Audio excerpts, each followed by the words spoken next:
them. The master likes you.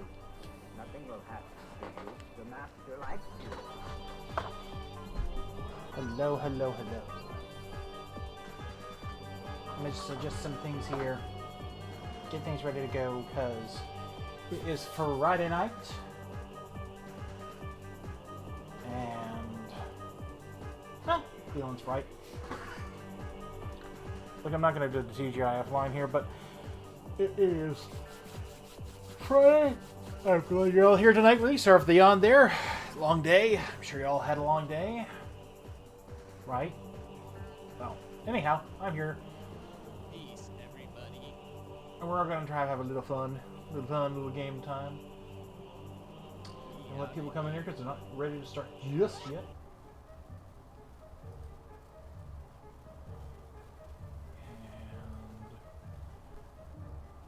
And... let's see where anything important. Any big stuff. But hey, you know, it is Friday night, and Friday nights are great nights for doing things like relaxing, getting one's brain working, and that's how we do it. So let me switch over to the game a little bit early, or not. It's only been a minute in. I think we can let things go for a little bit. Once people scroll on in.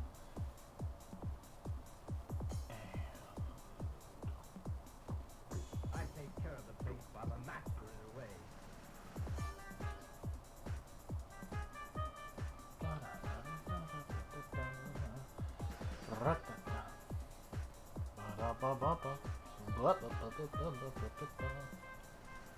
I take care of the place.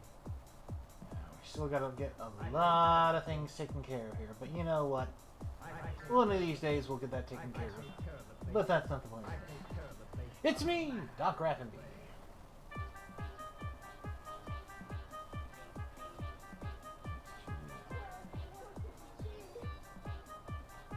Let's go on over to the game room. What up?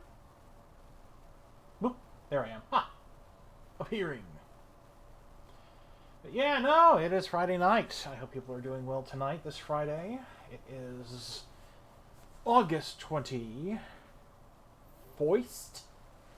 And on the 24th, well, actually, no, hold on. Yeah, it is August 24th. Sorry, my chronometer is not working too well, but anyhow, yeah, August 21st, Friday. I hope everyone's having a great time, relaxing. If everyone coming in is going to do it, because we're doing an interesting one. We're going to do a game called Mini Murder Mysteries tonight. We'll see how well I can do it there. I actually tried the demo a little earlier in the week, and yeah, this is the kind of game I want to try and do. Just give a head up for everyone on next week. We actually might be doing a couple things. I know on the 27th we're going to have a nice special stream midday. And then we'll have a Friday normal one. But that's the whole point here right now. We're here. We're all friends. We're all family here. No, we're not family here. I'm the entertainer. I'm hoping to entertain you, the viewers. So, like I said, anything big going on? Nothing too big. Nothing too big. So maybe let's get on to the game. Just like I said, this game's going to be about using our brains. Let me just get that.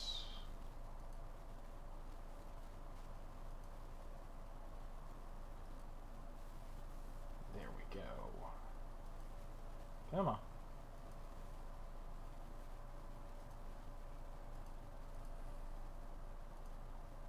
There we go. Pop, pop.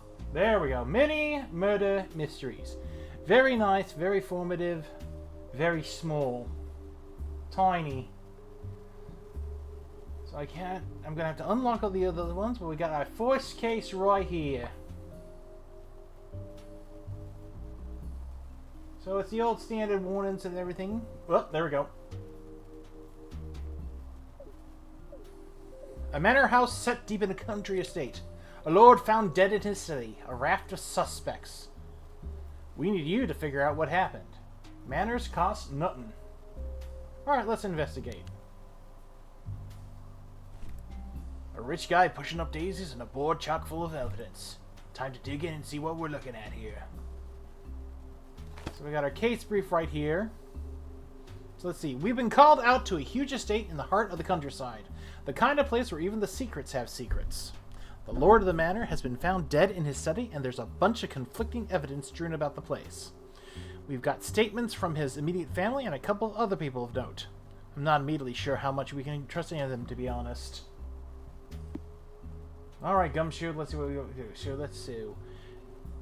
First and foremost, we got some important things right here. 1, 2, 3, 4. We got all this stuff.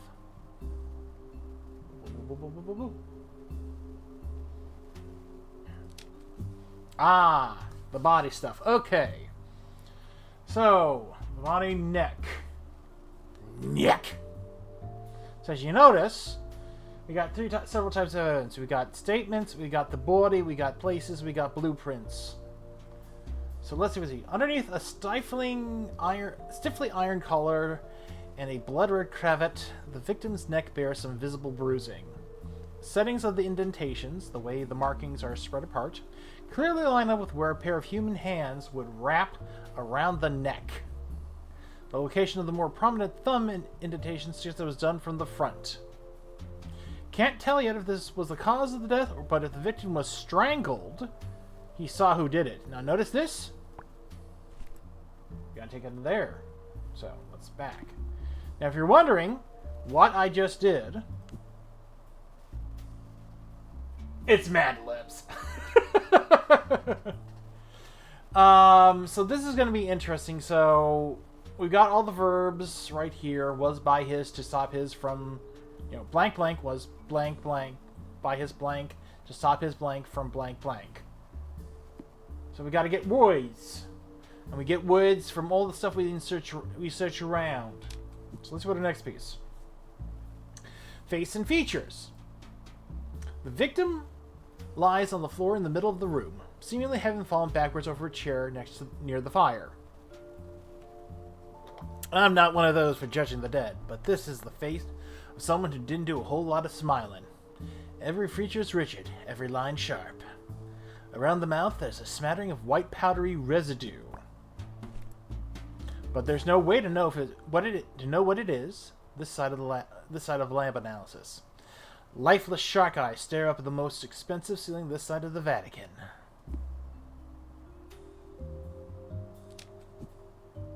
Alright, hands. This guy's got hands. The state of the victim's hands presents something of a contradiction, and a trove of possible secrets. The soft, pudgy fingers are those of a person who's never known an honest day's work, but the knuckles look red and slightly swollen, a bit beaten up. There's a ring bearing some family sigil on the right and a big, weighty gold wedding band on the left. The latter seems to be a recent adornment. The skin underneath isn't as any different from the rest of the finger. Ah, so he got recently married. So now that we got those, now we got all the other things. We got statements. First statements. Lady Sterling. Don't look at me like that. I know exactly what you're thinking. Rich lord, young new wife. It writes itself, doesn't it? But Edwin and I were different. We were special. And we had a connection that people like you wouldn't understand. The fact of the matter is that I could never kill my husband. He and I may have done a great many interesting things to one another, but that's neither here nor there. And in fact, none of your business. My husband is dead, detective, and I'm clearly very upset. Why don't you go and bother somebody else? Okay. Statements. Alfred Novaks. I've been Lord Sterling's butler for over 30 years, so to be considered suspected in all this is frankly insulting. In all the years I've worked here, I've only ever been the very personification of the 3 Ps: professional, punctual, and polite. Note. Mr. Novak then mumbled something about a 4th P, but it was unintelligible. I've served this house through my many changes. The new Lady Sterling, for instance, and her interesting hobbies, which I shan't go into.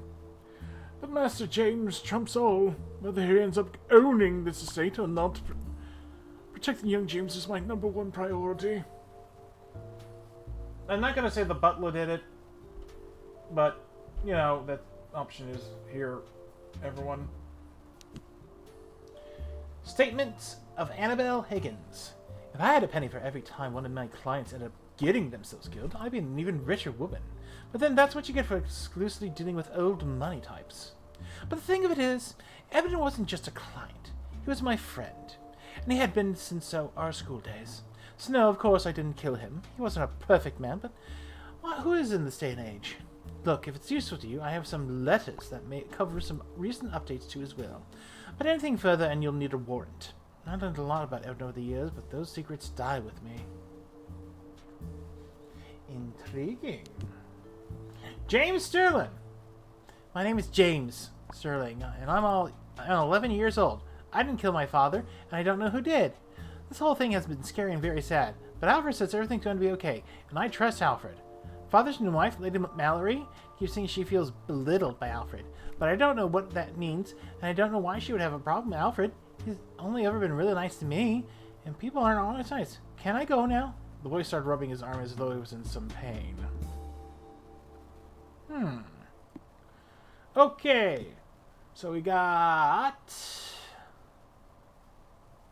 people. But that ain't gonna be enough. We got more evidence. Let's see what we got here. A document. Legal letter. Eddie. As your friend more than your lawyer, I feel like I should flag that this change will not only seat Mallory as the heir to the manor, it will mean James inherits effectively nothing upon your passing. Is that definitely what you want? Bear in mind, it's not as though that lovely new wife of yours is in fact well already.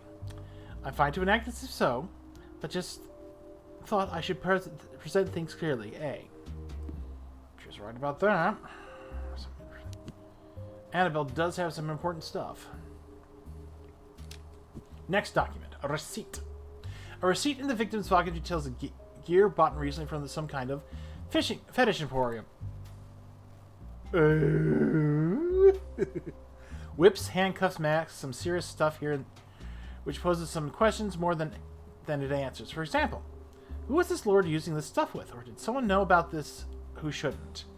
In my experience, cases like these, in less glamorous surroundings than this, with less suspicious suspects, have found themselves blackmailed for much less. That's an interesting thing.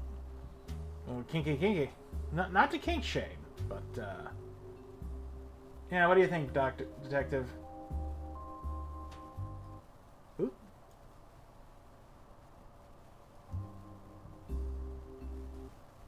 Keep moving this. All right. Well, Detective, what do you think? Oh, yeah, I should. Sorry, I'll go back over here. I'll go. Sorry. Sorry. You're thinking. Sorry.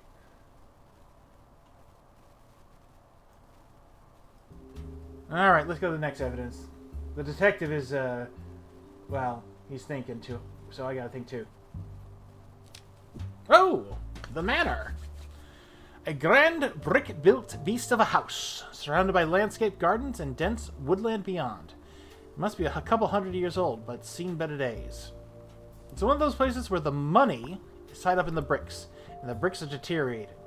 I guess if you were inheriting a place like this, you'd be best off selling it. Don't get me wrong, the place is impressive, but it's impractical in a way only very old buildings are. And now it's been tainted with murder, to boot. What's this little guy right here? Mysterious note. I've been watching with some interest, Detective. The eye of justice will fall upon you, as for those you've condemned. M.O.? Huh. That's weird. I don't think that's related to the case. In fact, it seems to be addressed to me. I'll keep it for future reference. Yeah. Okay. Burned letter. The bottom half of the handwritten letter, half burned and ink smeared, found inside the fireplace hearth. Think it's been hidden in there for a while. What I can make out of from what it reads: relentless punishment for nothing. He's already been poisoned against you. Then it may be time to turn things around if you change your ways. The life of a lord doesn't need to be this hideous. Fail to do so, and I will have to do something drastic. Seriously, X. Interesting.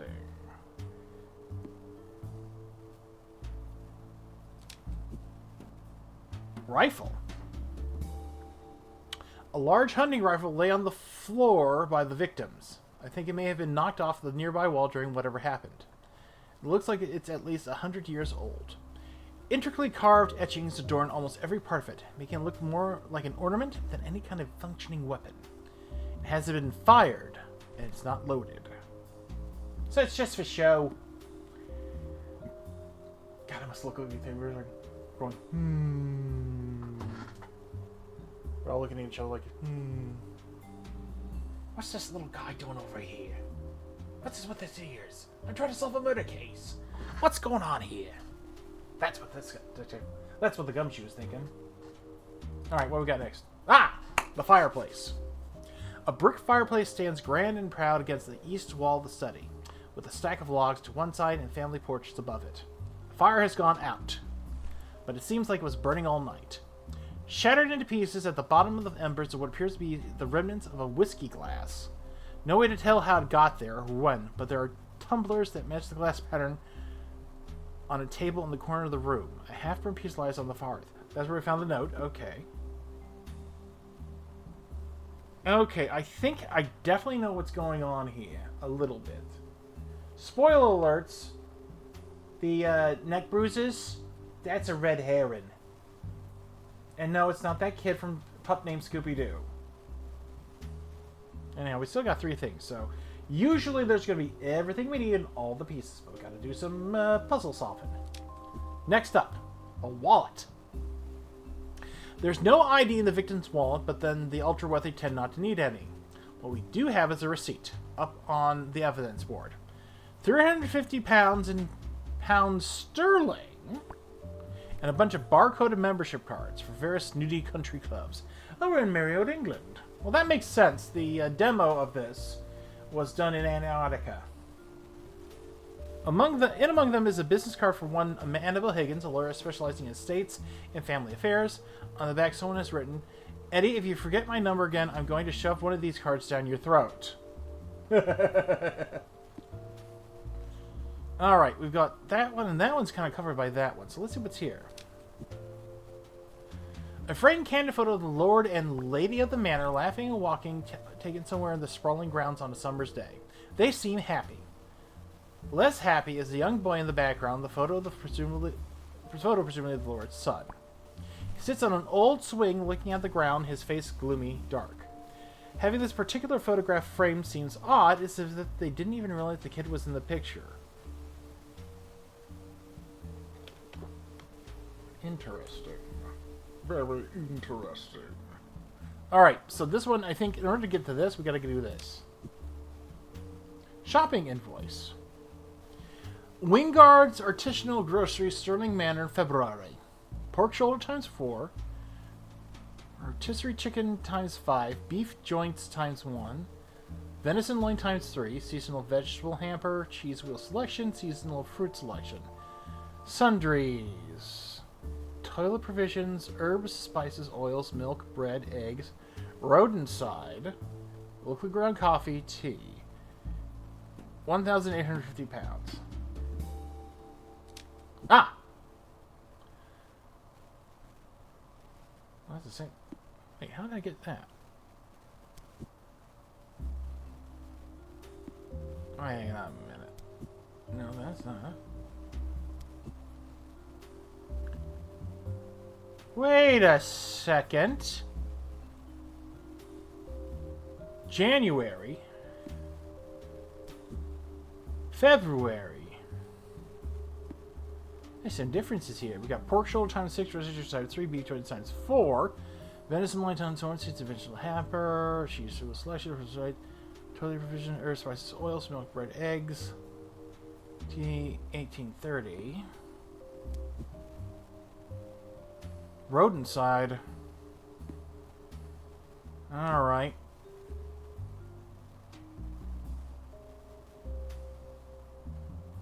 Okay.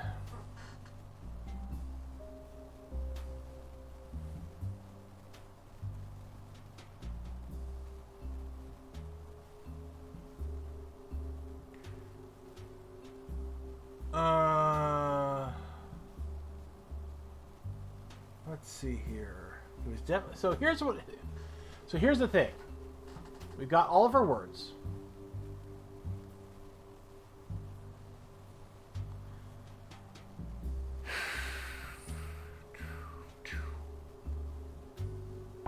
I'm definitely thinking it was the butler. I'm gonna go with the wholly fun thing.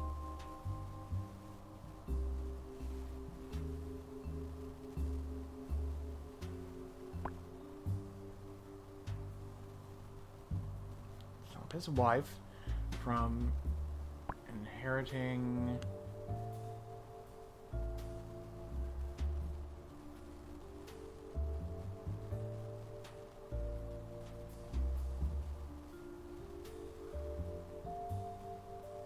So I definitely think the butler did it. Inheriting Sterling. I think it's a Sterling may be important. Belittled. Ooh. Oh, blackmail lord was. Let's try this real quick. It's not quite. Maybe we got. Hang it. I think 5 of the 7 are right. All right.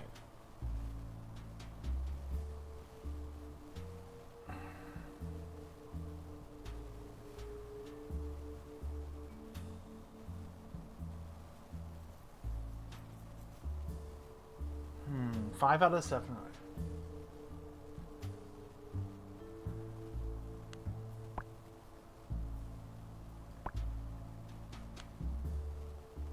I think Sterling, maybe? 4 of the 7 are so. Sterling's correct.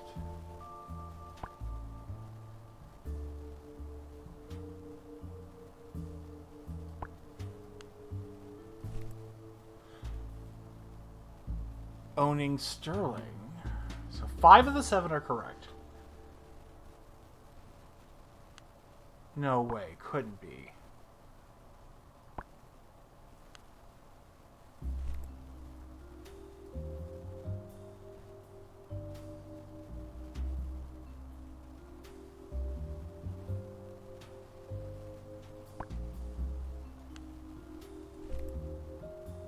It's not that. Okay, so I think we got Lord was poisoned. Beaten couldn't be. Nope, not that.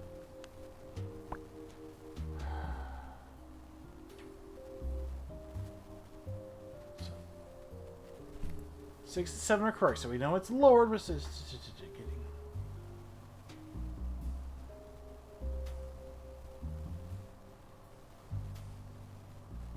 Fetish.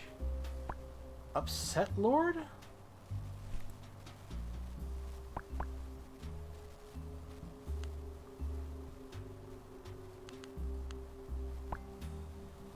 We don't want to reveal the answer because I think... I mean... No? So we take that away, so... Yeah. 1, 2, 3, 4, 5. Are wrong, not right.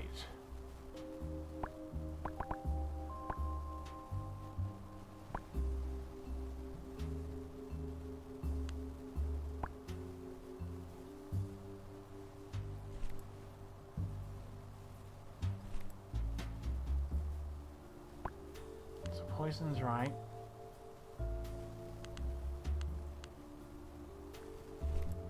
Five of 7 are now correct.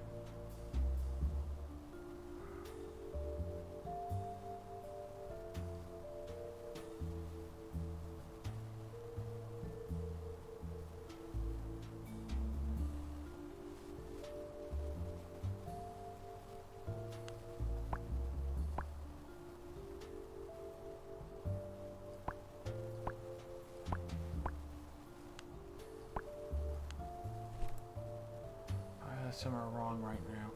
Hold on. Okay, let's see what they do.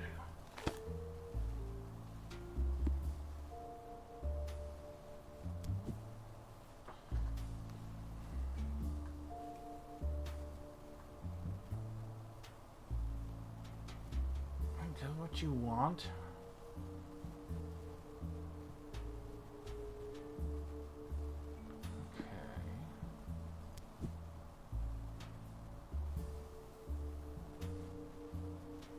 Around you change your ways.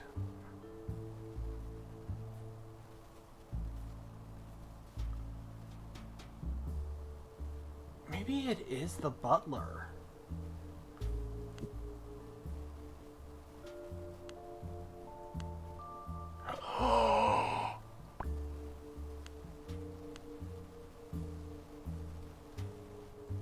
Hold on. That was definitely wrong here.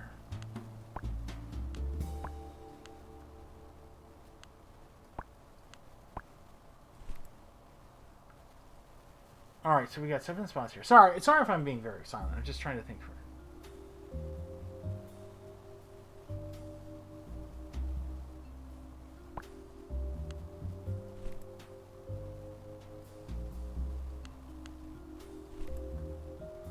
Lord.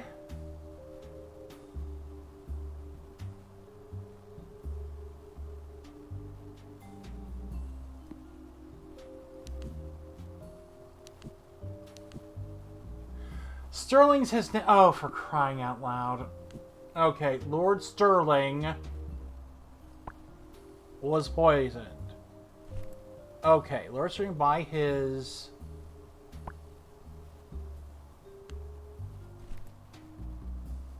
butler to stop his wife.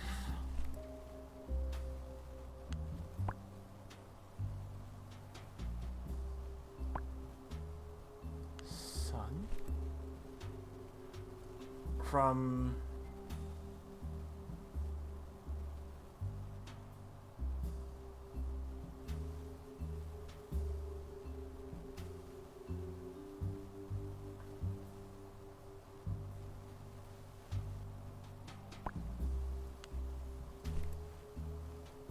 true or if you're wrong right now. Set some from getting upset.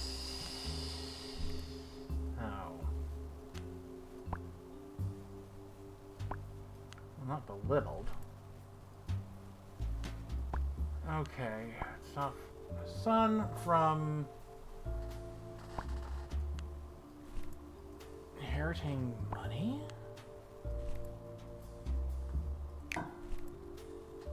Okay, not from inheriting money.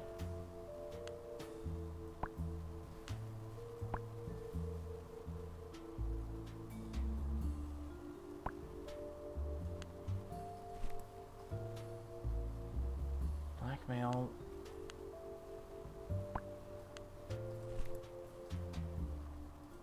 Nope, not getting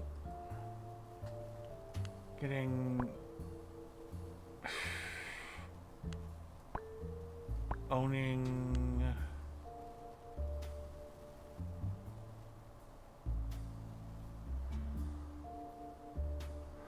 Sevenson from inheriting secrets? No. That's definitely not it. That's from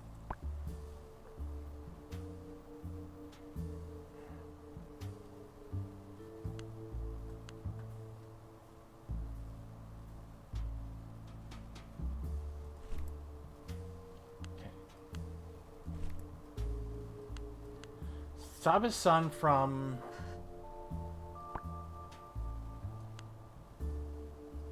getting us two or fewer or not.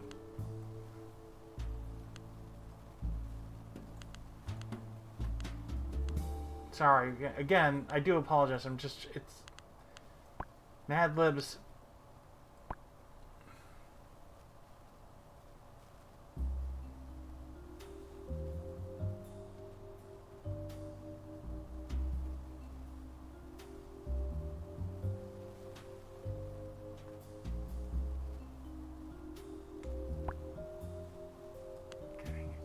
That don't make sense.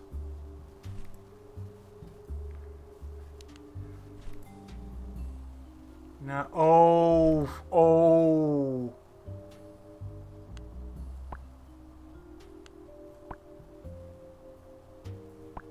That's right. Oh, God. I think this is it. Alright, I think this is it. So it wasn't about the money at all.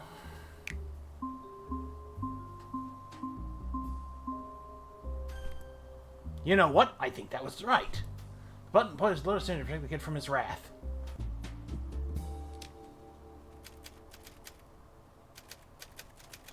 Lord Sterling was a nasty piece of work in the fatherhood department, routinely beating his son with no rhyme or reason.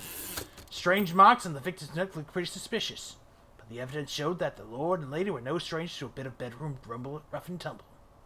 Besides, the wife had no motive. She was already wealthy and seemed to generally love the guy. Rat poison is a sneaky addition to the shopping list, and a note from the butler threatening the Lord Sterling over its behavior towards young James put Alfred Novak's clearly in the frame. You may have protected James from further beatings, but he won't be able to do much else from a prison cell. That's the way it goes. I should have seen this. I should have seen the beaten kid. I mean, the kid looked hurt, but that's... I thought it was emotional hurt, not physically hurt. Alright. Now then. Now the broken glass. So I thought he was poisoned, but hey, you know what? The butler did it. Solved. Solve case number 1, Lord of the Manor. I love that. Yeah, it's usually I can just do this. I can make this sound perfectly.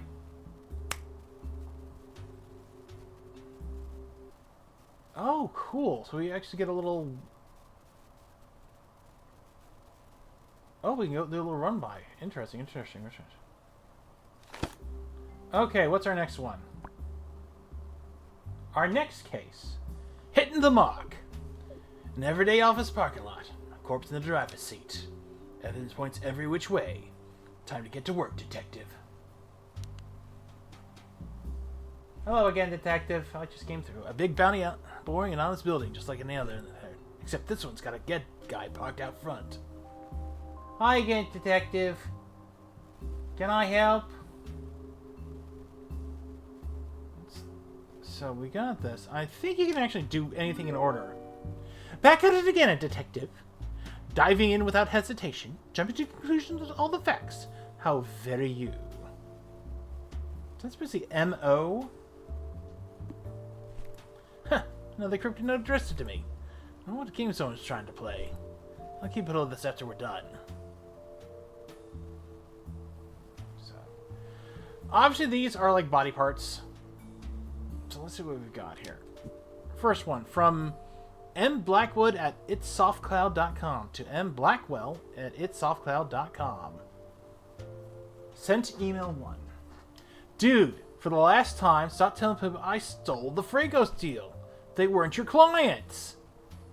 And even if they were, I wouldn't class this as stealing. All's fair in love and war, you know. Smiley face. Mike. Okay. From M. Blackwood to M. Blackstone. Hey, thanks! The client win is one thing, but there are much more interesting bonuses to be had around here. And not all of them can fit into his paycheck if you catch my drift. Smiley face, wink. Mike. Maybe our victim's name is Mike. Mike. Mike. Alright. Oh, never mind. He's one of these guys. Mike Blackwood. This is also weird. People don't just get shot in the parking lot here.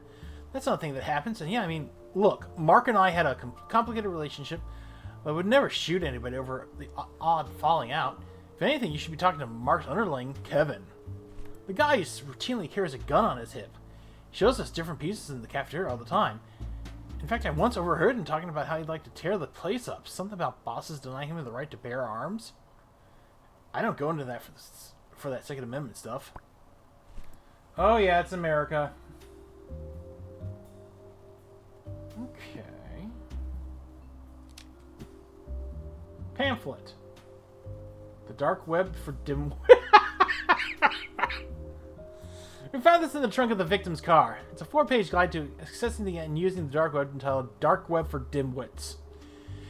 It walks the reader through the various steps of downloading a specific browser, setting up credentials and security, and how to find all the interesting stuff that the seedier side of the internet has to offer. It makes some pretty interesting reading. I guess times have changed now at your local librarian, and this is the kind of thing you're dishing out these days. I'm also glad there's this nice little lo-fi, you know, jazzy thing for the detective thing. Very detective-oriented. Very nice.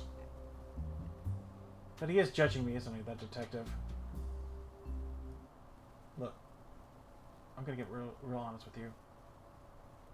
I know everything's going here. What? It's gotta be a pain to clean. Well, yeah, I mean, sure, I agree. There's a lot of painful stuff with that thing. Yeah, no, sorry, I'm gonna go back here. I'm gonna go back here. Sorry, he's on his work, and I gotta help. I gotta be very, very honest. Gotta let him work. I wonder what guys can hurt. I bet it's more than me. Okay, let's take a look at some of the other people. We've got Mary Blackwell. This is horrible. Marker may not have been the best on terms, but I wouldn't wish this on anyone, let alone my own husband. He was a nice guy. I think he just lost himself lately and wrapped up in the work problems and problems with our marriage. But no, I don't know who would have done this. I wouldn't describe him as a man with enemies, and before you ask, no, I wouldn't class Mike as his enemy. More of a rival. Although to be fair, Mike handled the rivalry with more grace and charm than Mark ever did. Sorry, I shouldn't speak ill of the dead. I did love him. Marriage is complicated. Okay. Alright, our next... Kevin Deloitte. Okay, here we go. Just because I reserve my right to carry a firearm, suddenly I'm a suspect. Is that it? How cliche. I'm no killer, detective. I just like fine craftsmanship. I don't know why I keep having to explain this to people, but liking guns doesn't mean you're intent on killing anyone. You ought to be less closed-minded and more open to the fact that different people like different things. Unless you're carrying a sharp-looking fountain pen. That mean you're gonna stab someone with it? No, don't think so. Kevin, you need to calm down. Gotta calm down, Kevin. I bring him down here and talk about you, but I don't think he's gonna like me doing that. Okay, our next person. Dr. Oswald. Nice to meet you, Detective. I'm Dr. Martin Oswald with Digital Forensics, the tech guys. I've managed to access the company email accounts and have surfaced a few things you might find interesting. I've put printouts on the board for you. You can look through things yourself, but maybe one thing to note is a conversation done through an encrypted email address on the dark web. Make of that what you will. In my experience, the people who work at these small companies earn each other's lives a bit too much. Things get a bit high school, if you know what I mean.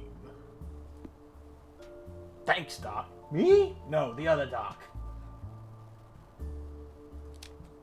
Alright, the parking lot. The parking lot is gray. The office building is gray. The sky is gray. It's one of those places that doesn't inspire and excite, so much as it instills a languid sense of woe. The building itself is a shared space with a couple other companies in it, and the parking lot is set around the back, making it nice and secluded. Everybody's gone home now, leaving our victim alone in his beat-up ride. Did I mention the whole crime scene is distinctly gray? Yes. Let's see what we got here. Okay, another... Ooh. Glove compartment.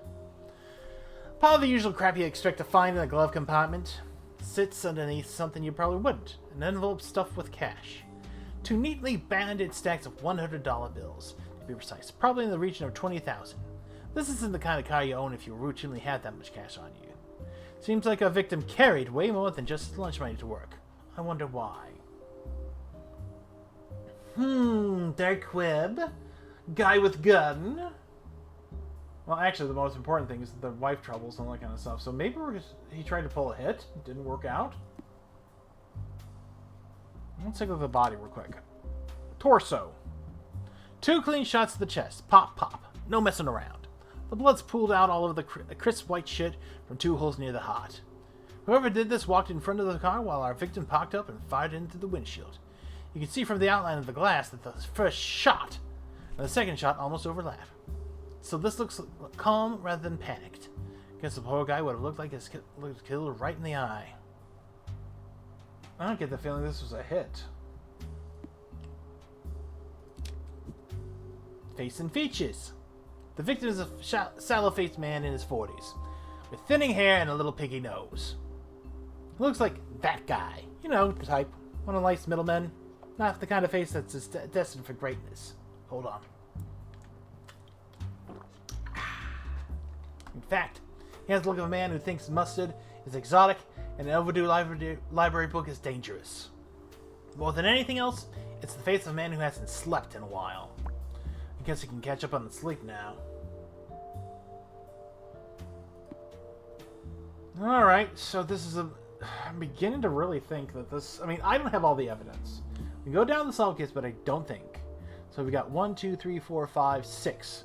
Blank wish blank by blank because he blank a blank with problems.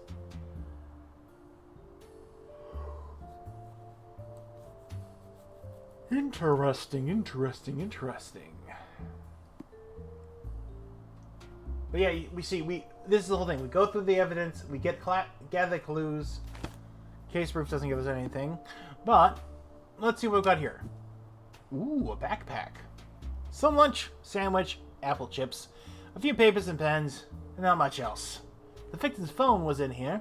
Our guy had been through it already, and there are some relevant emails up on the board. I find that people don't often carry their deepest most revealing secrets in the bags, unfortunately. But then that would make some of these cases too easy. Okay, what we got here? M. Blackwell 2 to K. Deloitte. Kevin, I hope you find... Oh.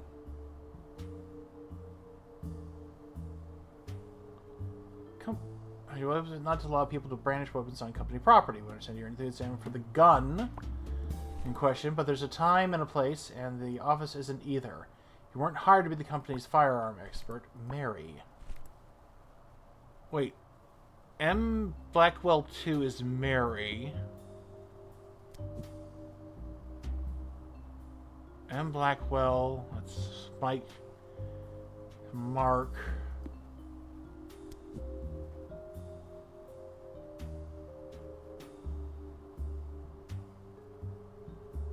Oh.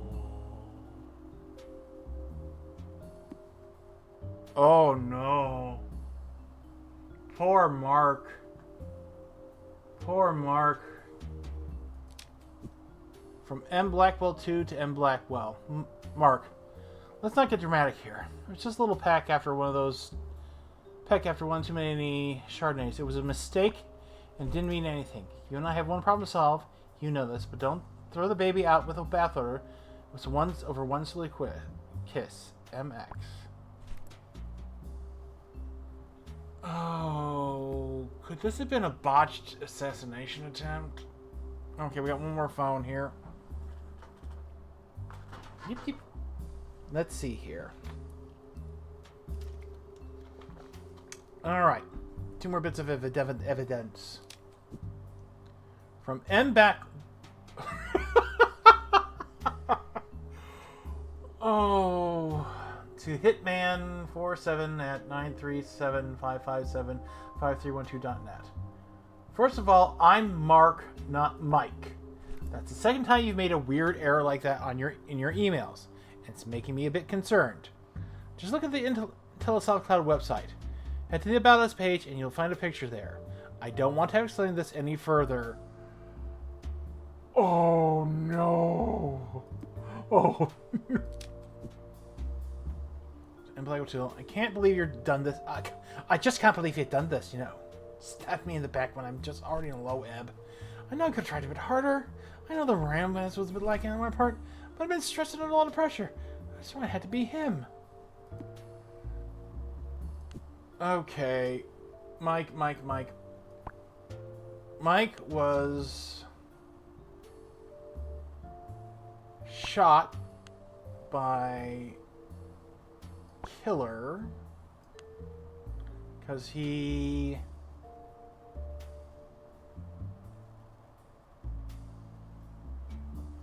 by killer. Hold on. 5 of the 6.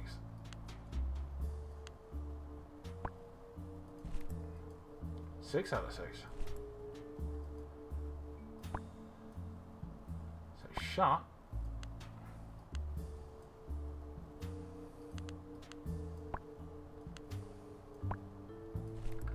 Okay, so definitely was shot by killer? Nope, not Kevin.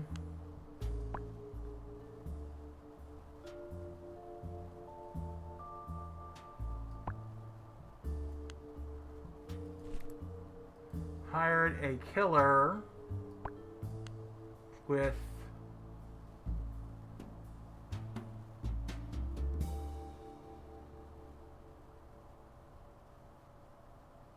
reading problems.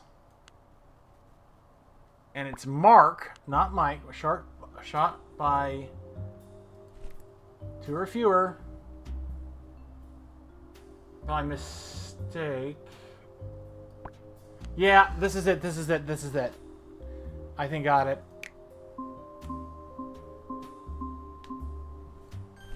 Who killed Markiplier? It was a mistake. The poor guy was a victim of his own contract hit because the killer misread the names. There's a lot going on at this company beyond day-to-day business. Affairs, office rivalries, and long-time grudges. First off, let's rule out Kevin. Sure, he's a bit of an odd fish, but just being a gun nut doesn't make you a killer. It just makes you a nut. Now to business. Seems like Mark wanted to put Mike 6 feet under, and for more than one reason. A business deal that probably should have gone Mark's way, and a budgeting affair with his wife, Mary. Both make for a nice, robust motive. But if you want something done right, do it yourself. That's a lesson Mark learned the hard way when he hired a hitman who couldn't read too good, and who found a picture of the wrong guy on the wrong company website. Whoops. Yep, the affair between Mike and Mary. Mike stole Mark's clients, dark web email exchange, cash maintenance payment, errors in hitman email.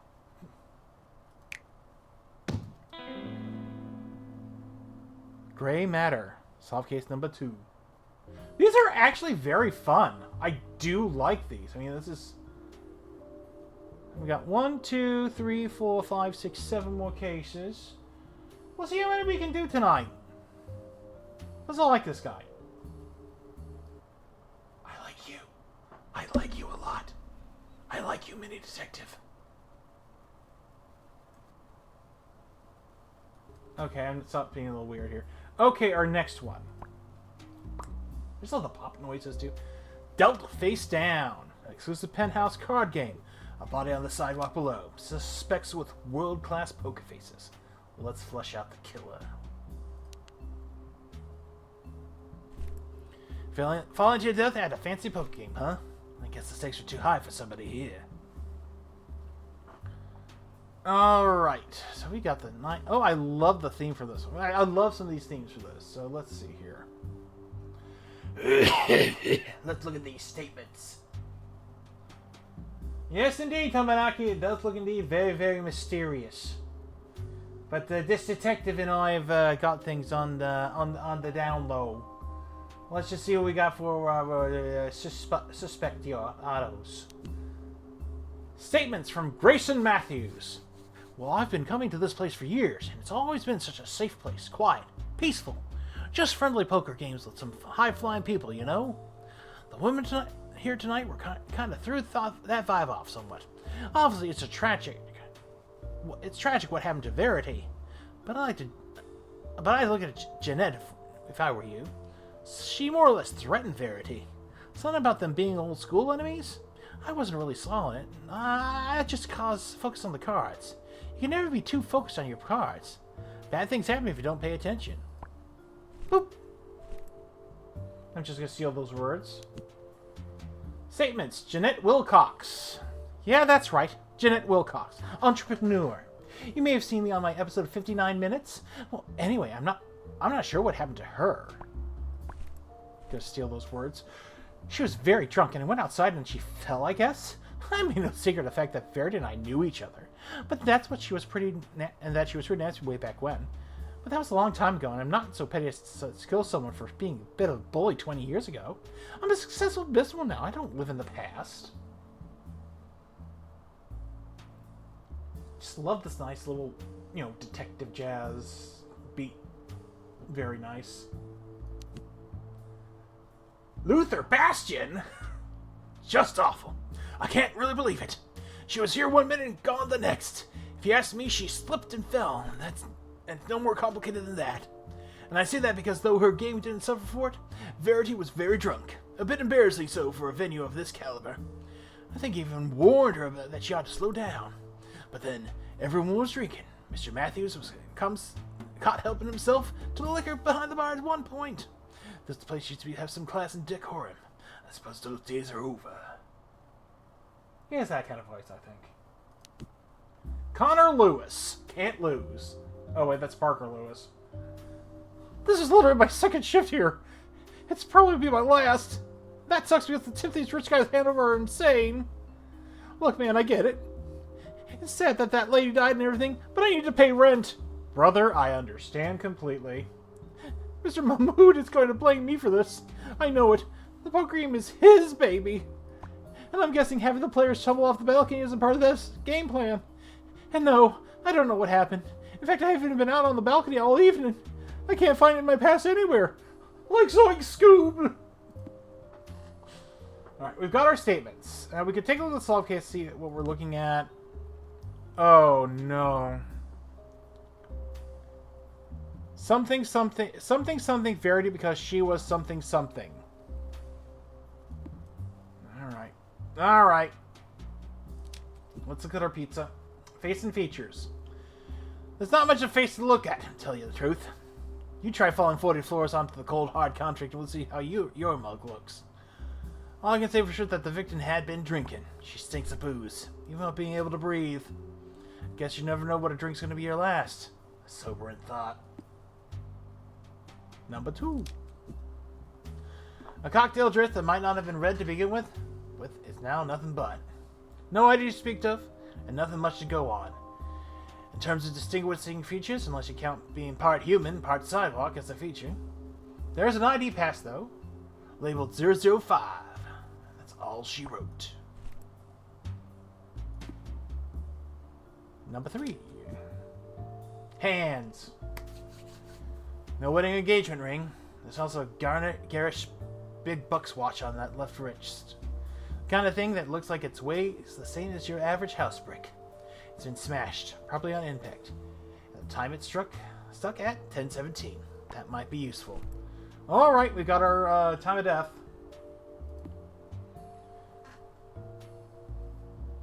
Nothing too weird here. Oh, what's this? The bigger they are, the harder they fall. Maybe we ought to put that theory onto the test of a certain high-flying sleuth. All in good time. M.O. Another note of the crime scene addressed to me. Is someone playing some kind of practical joke on me? I'll add this to the collection. Let's see here. We've got 1, 2, 3, 4, 5, 6, 8, 10 more pieces of possible evidence.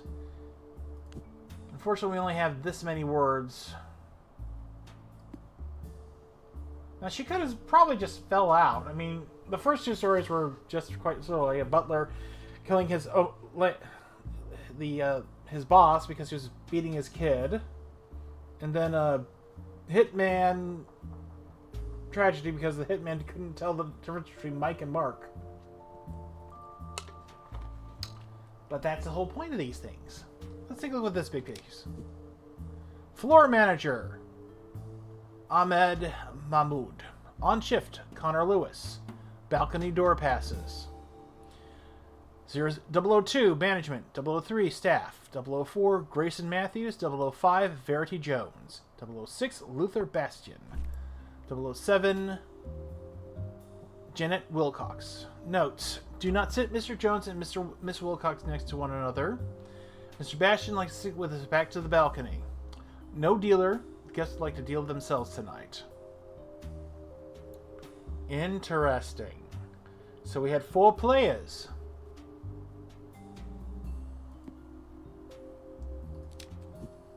A pile of cards lay strewn across the table, untouched for the moment the game ended. Presumably that was when they realized our victim hadn't returned to the table in a while. I never liked poker. It gives people the occasion and then the opportunity to bully people they wouldn't normally. Brings out the worst in people. Now chess. That's a game for the old Grey Matter. Well, her Grey Matter's all over the streets now, isn't she? Ooh, I went dark there. 4 piles of chips sits at the abandoned table. No way to tell where Jeanette, Luther, Grayson, and Betty were sitting. And just from looking at it, but the player on the left was on the winning streak. His hand wrote a note next to one of the stacks. Oh, if that's the balcony, then Luth... Okay, Mr. Bastion... Oh, wait. There's Jones and Wilcox next to one another. Mr. Jones with his back to the balcony. There is no dealer. So, if that's Mr. Wilcox... I'm guessing Verity and Jeanette are there, and then the other guy's here, and that's the dealer at the moment. Hey, look at that! I can do deductive reasoning. Guess those times the seventh guest finally paid off. An apartment with the vibe of a high-rent hotel suite. There's a bar, a lounge area, and the biggest, fanciest bathroom you ever seen. We're pretty high up here, too. 38th floor. You can see for miles in every direction. The poke table's a big, solid, permanent fixture in the back of the room, which makes me think this is a one-off operation. The guys in Vice really ought to clamp down on these illegal games. Handwritten note. Don't look up and don't react. You know what you owe, and time's running out. Don't mess with us. You wouldn't like to know how creative we can be with people whose abuse the house's generous line of credit. We want the money by the end of the week, or we're going to find out which limb you're most attached to. The management. Ooh. That's a little threatening. This is where the victim fell. From a towering penthouse set high amidst the city skyline. Rich people think that they're pretty untouchable, huh? Here they are, frolicking in the ivory tower. But they're only ever one slip, trip, or push away from a nasty end. Just like the rest of us. Case in point, our fallen patron.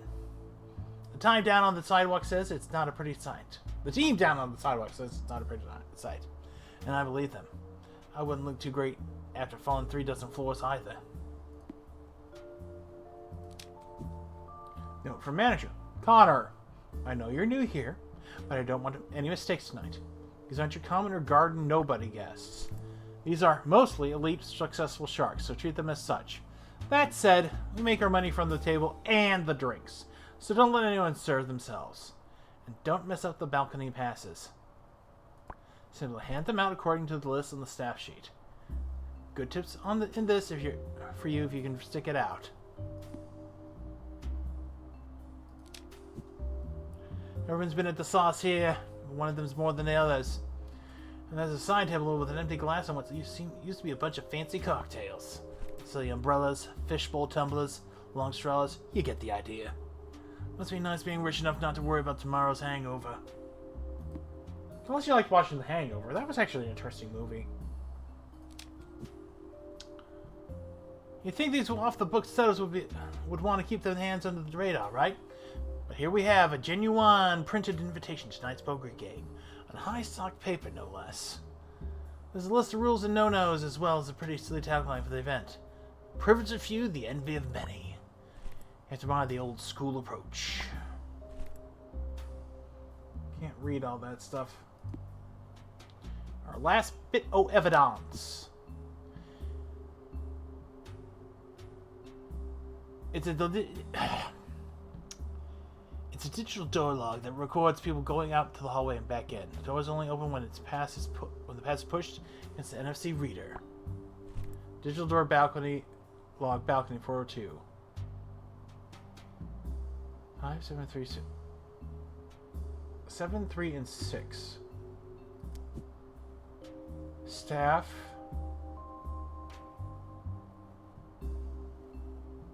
Wait a minute. And Connor said he lost his pass. They were both out there, and Bastion was out there. What the hell did Bastion said? Fell. And it's no more complicated than that, and I say that because the...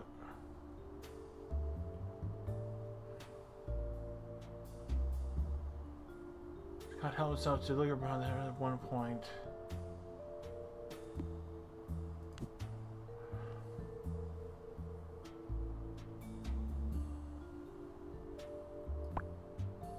think we put push. That's definitely correct. Yeah.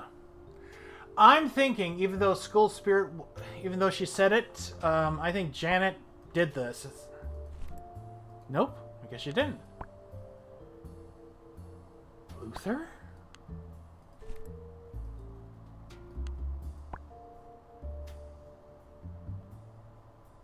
No.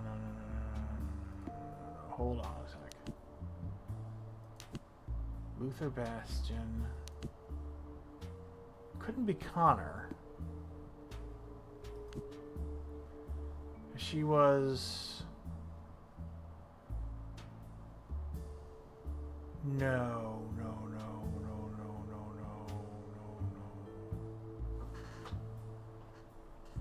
Okay, because a lot of these words are... Okay, she was warned about something. Okay.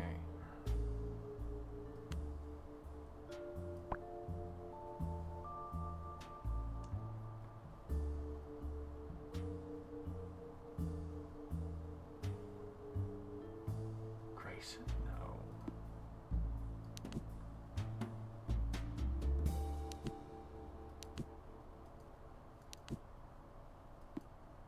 Connor's definitely not one of the people. I don't think Connor did it. Connor had his pass stolen.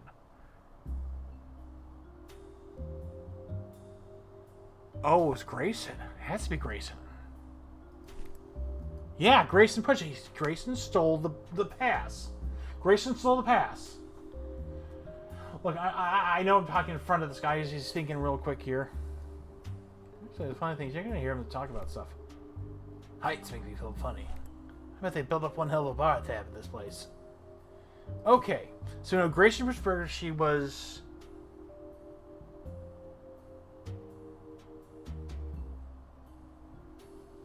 When? No, she...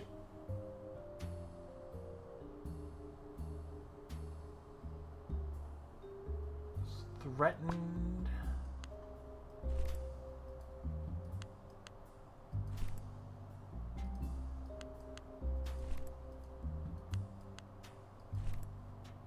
It's not about being threatened.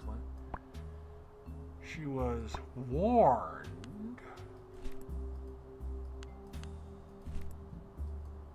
See, that's the thing. With kind of stuff like this, you could do a little...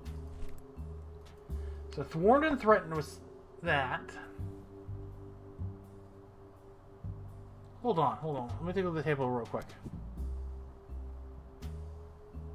She had been winning too much money. I mean, if we know the note, management know. Oh, I definitely think she was winning too much money.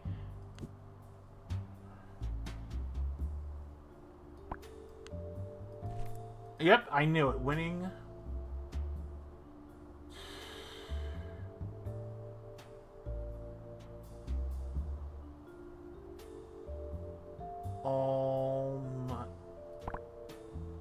To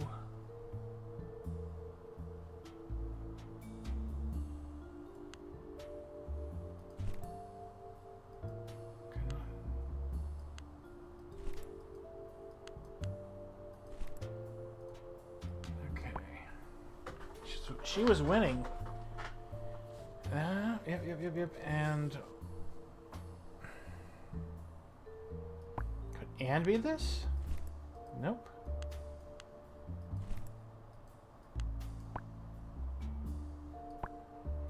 Money.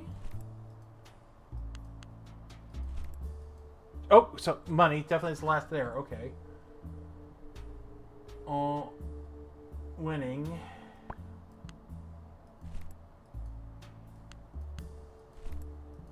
That's part of there. And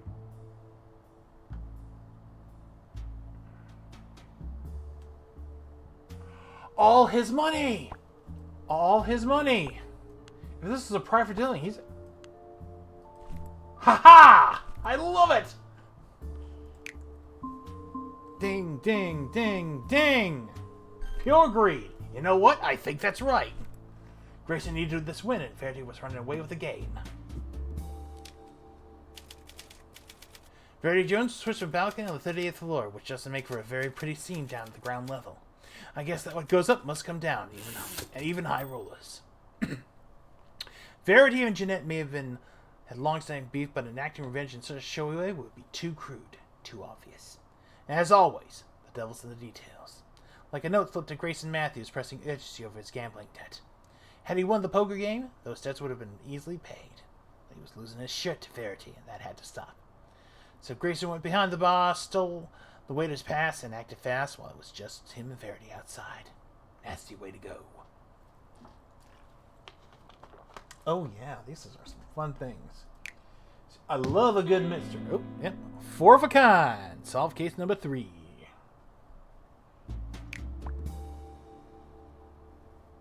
Alright. On to our next one. This looks like a lighthouse or sciencey. Chemical reactions. It's sciencey. Cutting-edge biochemical lab. The victim found slumped over his work. A close-knit group of scientists. A murder waiting to be uncovered. Scientists, chemicals, and pioneering new tech. The frontier of innovation plays host to the world's oldest crime. I guess they haven't found a cure for murder yet.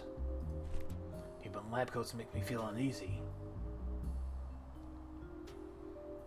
Alright, let's see if we can do this. Oops, scene of the crime. The lab. Pristine white and vacuum sealed. This lab's not your usual working environment. Billion vials of acid and chemical unknowns line the entire wall. Beakers full of brightly colored substances, all labeled with names I don't recognize. On the west wall, there's a couple of big silver tanks, each one the size of a car stood on its end. There's a single skylight on the ceiling, which is open. On the east wall, there's a built-in row of animal cages, mice and rats, all dead. Well, maybe we should take a look at the body. Yeah. Really? In a good way or a bad way, Tomonaki?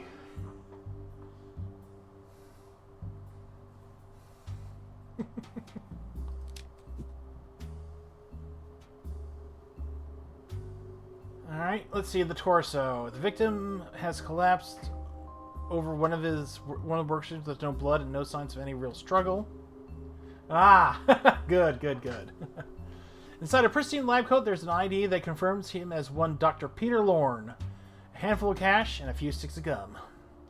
There's also a business card from someone called Terry Noble, director of a research company called BioBloom. On the back of the card, someone has written, PC hand over at O'Malley's. 7 p.m. on the 14th. Today is Friday the 13th. Sounds like some secrets are being exchanged. Face and features. We have one of the most stereotypical looking scientists I've ever seen, complete with crazy hair and crazier eyes. 2-day stubble and baggy eyes suggest he'd been working every hour that God gave, and then some. There's a small bump on the top right of his forehead, but I think that's just from where it hit the work surface as it collapsed. Otherwise, there's nothing from which to infer cause of death. Now, I'm thinking, because we got this description right here. All these mice and rats are dead. The guy's dead. There was a chemical leak, or maybe something was done to kill everything with chemical gas. Sorry if I'm drinking a lot. Talking a lot really hurts really makes it a little harder for me to do this stuff. Third thing, hands. This guy needed to cut his nails. Moreover, his hands are covered in small bite marks. I don't think you need to do this suspect line to figure out that this is the work of caged rats in a lab. They always say don't bite the hand feeding you, but I guess that goes out of the window because if that hand is also testing chemical solutions on you. I'd probably bite that too. Well, let's see if we got another detective. I wonder if you ever stop to think the effects your conclusions have on other people. Your haste creates ripples that stretch far and wide. That strange notes keep adding up. I'm starting to think someone's keeping tabs on me. I'll add to the collection once we wrap the case.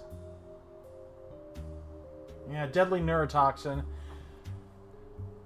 something in the air, but something that doesn't last long enough to kill everyone else. So it has to be something that can... Look, I'm no scientist. I'm just a doc. A couple of huge gas tanks line a dock to recess in the corner of the lab, each one big enough to live in. Both have on-off valves in the front, with a label on one of them saying, "Please always check valves are closed before leaving." A note written in the marker pen above the label says, "Loose valve." Each tank has a gauge showing how full or empty it is. The one marked NO2 looks to be empty. Oh, nitrous oxide. I do know that gas. That's not a deadly nerve shocking, that's laughing gas.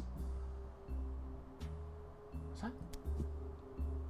Gas. It's a gas. Alright, so we definitely know, I think we know what caused the death is at least. We haven't even talked to the people, we're just looking all over the place here. To Harlan at metalabs.com from Peter at Metalabs. Harlan, I think you might have sent me that email by mistake. Unless you're really planning on giving me your heart for the rest of eternity, that is. I know what's going on here, and I fear I must give you some unsolicited advice. Your feelings are just going to end up hitting a brick wall. Amy's not interested, and not just in you if you catch him. Not just in you, if you catch my drift. Well, that's a third email. Email 2. To Anvi at MedLabs from HR to MedLabs. Hi, Anvi. Thank you for bringing this to our attention. I want you to know that we have taken this kind of thing very seriously, so we will be having words with him. Sexual harassment is not in the workplace. It's a very sensitive subject, and you don't want us exposing the details of this to other colleagues. So leave it with me, and we'll take the appropriate steps. Susie. Cages. Dead mouse. A bank of 16 steel cages occupies an entire wall in the lab. Each are one marked a warning, live animals. But they're eerily silent. Crammed inside what appears to be in a region of 40 or 50 lab rats, all stone dead. Gives me an already creepy place and even creepier vibe. Newspaper. A newspaper clip we found in the victim's desk drawer. The page carries a story about the company according to foreign businesses' financial backing. Yeah, not to live testing. I mean, I would say that no animals are harmed in this game, but, I mean, technically they're digital animals, and I don't think that counts, but, you know, they warn you. Well, sources suggest a deal was already been struck with key figures in Zurich Metalab CEO Bradley Quinn is keeping quiet. The facility has, for some years, by all accounts, been struggling to perfect the formula for what its annual reports called potentially world-changing new drug. Yeah, potentially world-changing new drug. No one's gonna get that. That rock-solid financing in place, Metalabs looks unlikely to be able to fulfill that promise. Email 4. To Peter at Metalabs from J. Higgs at bgpfbank.com. Dear Mr. Lord, as per your previous email, I just wanted to confirm regarding selling your pension demands parent company, SAFT. Please confirm this in writing and I'll ensure that money comes back to you in investment accounts by the end of the week. 2. I confirm that the deposit you inquired after was made at 2442 on February 11th with the reference BB initial. Please log into your banking dashboard for further details. That's interesting. Yeah, we're saving the statements for last this time. Mostly because I want to take a look at the evidence first, and then I'm going to go back and cross-reference. Leaflet. Lying neatly on top of the body is a one-page leaflet from a group calling themselves ATAC, Against Testing on Animal Kind. The banner says in huge blood red letters, "Scientists kill!" Underneath there's a list of various laboratories they use animal testing, and the way they go about it is explored in graphic detail. This place, Metalabs, is listed among the names in name and shame group. Apparently they've been testing with pain response in rats. I do believe this is our red herring right here. Email 1! Yay! Harlan Metalabs from Anvi Metalabs. That's not what I'm saying at all, and you know it. I'm just saying that's what a disease curing one drug in one person's hand can instantly become a poisonous kill in another. If we let Zenith get into the wrong hands, The whole world could be in danger. That's not me being dramatic. That's me being a pragmatist. Best, eh? What's the whole thing about sexual harassment? Huh.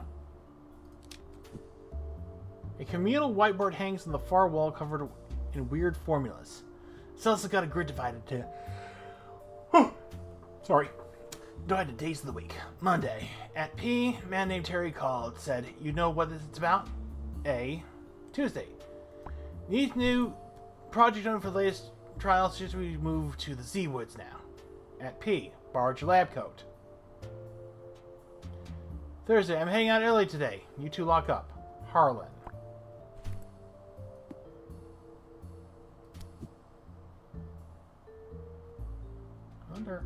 Okay, let's see who our suspects are. Dr. Anvi Patel. Are you sure that wasn't just an accident? Medilabs is a place of science, not violence.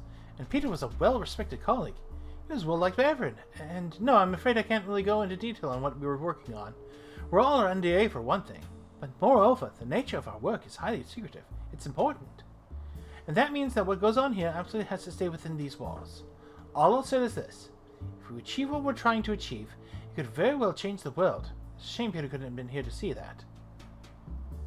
Alright, Peter is the victim. Dr. Harlan Moore. Dr. Lorne, Peter. He was one of the greats. His mind worked in brilliant ways, but he's also a bit scattershot at times. Are you sure he didn't just have some kind of accident? Or a heart attack?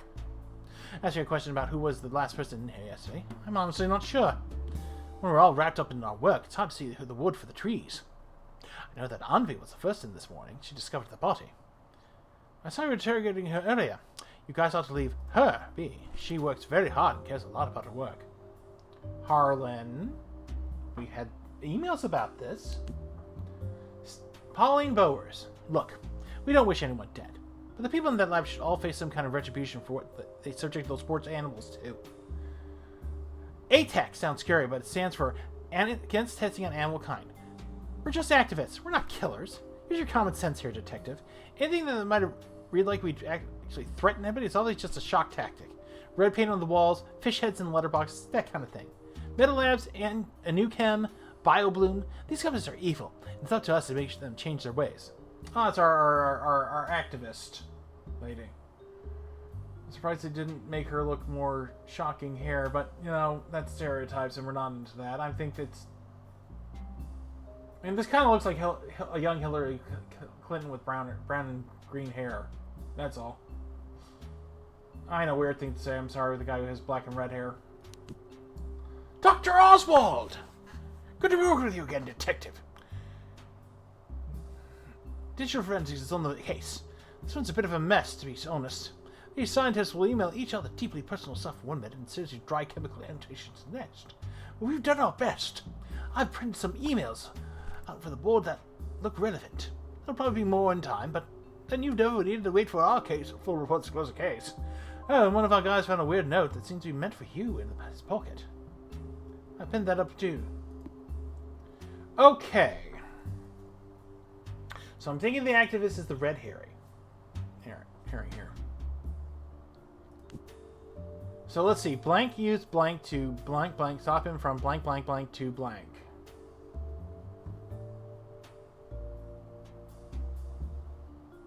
Okay. I'm going to say giving...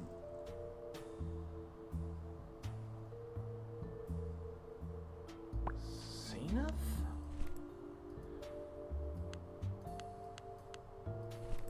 Seven out of the 8, so we'll get that. So Zenith to... I'm going to say BioBloom. Okay. So the motive was Zenith from... Selling projects. Hey! Haha! So that's the motive.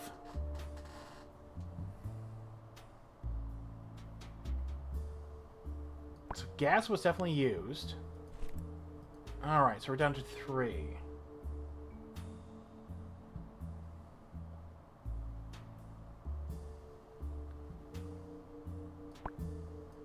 Kill. Peter. 2 or fewer, so kill Peter. So it's either going to be Envy or Harlan, and I think Harlan, because he really didn't like it. No. Because it was Envy, that's right, the whole conversation. Yeah, it's a long one this time, but yeah, I think it's Envy because she the first email. All right. So we know it's not activist because that's just wrong. It's Envy. It's obviously Envy. Ding, ding, ding, ding, ding, ding. You know what? I think that's right. Envy gets a colleague to stop him from handing the work over to a rival lab. While Holland's unrecruited infatuated with Envy had made it all the way to HR, I don't think they had much to do with the murder. Even if Peter had stumbled onto the situation by a stroke of fate. Or an erroneous stroke of keyboard keys, at any rate. Likewise, the animal rights activists don't fit the bill. They're no strangers to shocking stunts. But if you don't want to kill animals, you probably don't want to kill people either. Well, some people maybe. So that leaves Envy, whose main priority was to keep Project Steven from falling into the wrong hands. Peter was pretty close to selling the formula to a rival lab, but a late night in the office and an unscrewed gas tap put an abrupt end to that. Envy took a call from rival CVO. Okay.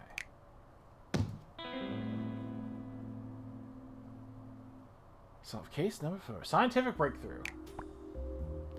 And we got 5 more.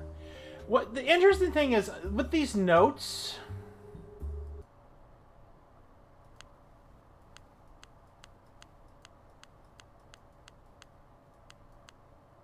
So we got the series from MO.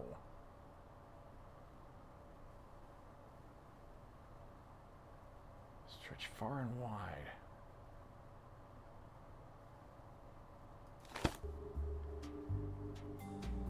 I'm wondering if there's a secret thing. But that I don't think it's a secret. This is a cheap game. It's a fun game so far. I mean, I just love that we got these things. This is a nice thing. You got 9 little mysteries. Early checkout. A seedy motel on the outskirts of town. Guest found dead in the shower. Simple accident or something more sinister. It's time to straighten things out. Investigate. Oh, I love that. It's hot as hell and heaven's nice. Perfect setup for a sticky situation. You don't exactly get solid earth types at motels like this. That is a bright sign. So let's see how many words we're looking at here. Blank died in the blank blank when blank blank blank mid blank.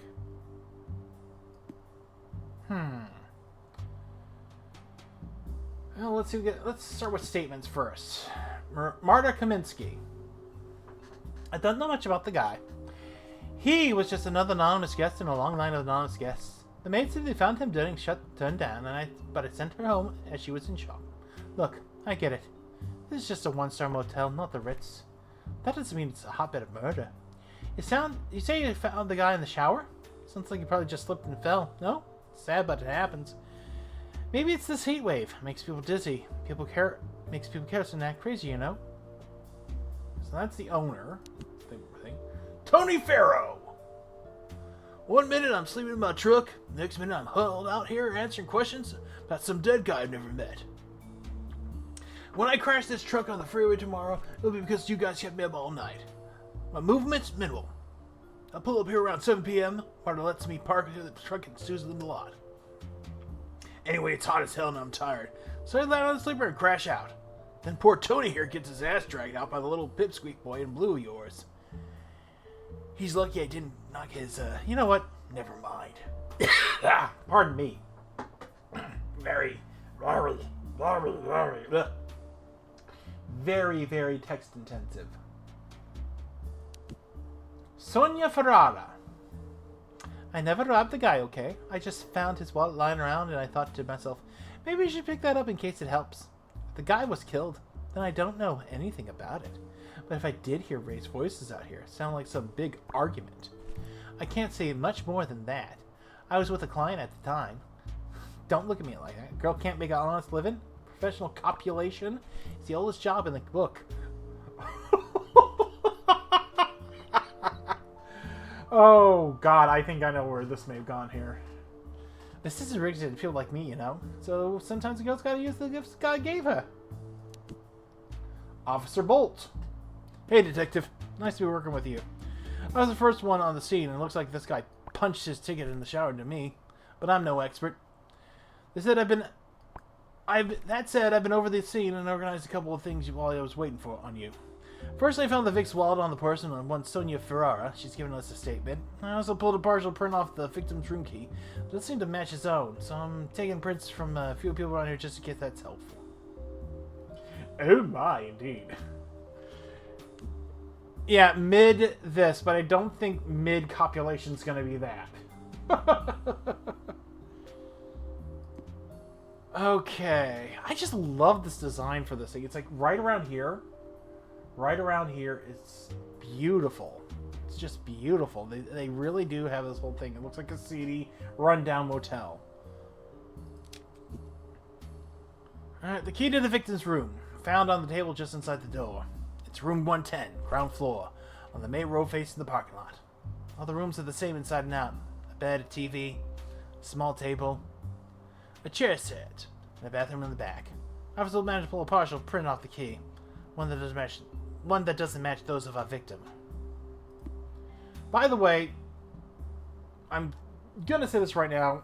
I don't know if it's Ferrara, but she did find the wallet. Tony's definitely out of that, so we're not gonna count Tony. We're not gonna bother Tony on this. Oh, wallet. Victim's wallet. Items one Louis Saunders, 38 years old. The officer on the scene retrieved this from Sonia Ferrara, a sex worker who plies her trade here. She claims not to have robbed the guy, and said that she just found the wallet on the floor outside. Make of that what you will. There's nothing else in the wallet worth a damn, unless you count a years-old condom. Another note from our, another hot mess you walked into here, Detective.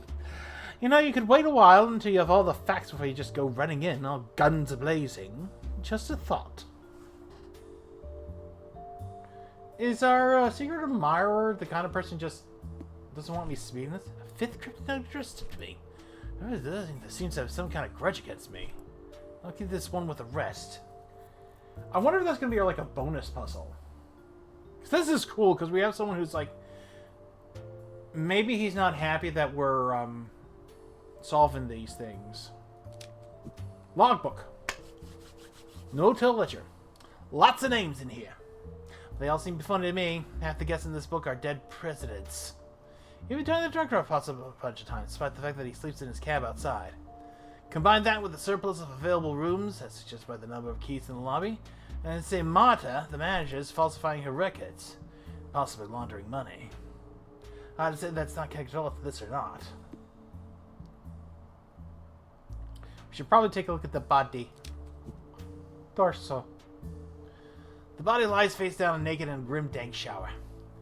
There's some mild bleeding on the right shoulder blade, which would be consistent if he fell as the scene seems to imply. Average build, average height, nothing much else to say.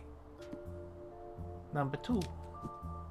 The victim's left hand claps shut around the shower curtain, which looks like to have been unpegged from the rail as he fell. Rigor mortis is set in, so we're gonna need the guys at the morgue to free the curtain, I guess. Well, it looks pretty consistent with a deadly fall. So if this is murder, someone's done a pretty thorough job of mocking up this little scene here. Nothing in the right hand, and I think the officer in the scene said he'd taken fingerprints already. Face and features. There's faint bruising on the temple, and a small gash on the back of his head. The latter doesn't seem big enough to be the cause of death, and I can't see anything sharp in the shower that would have caused it. No blood in the surrounding area either, but then the shower had been running for hours by the time they found him. If I had to guess, I'd say the guy died from blunt force trauma. Internal bleeding, maybe. The extra head wound doesn't really fit the scene. Yeah. What that probably means is the shower was set up.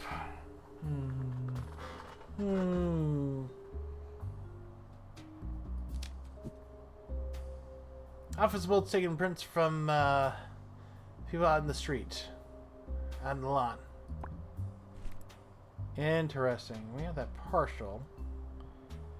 Can't really combine things.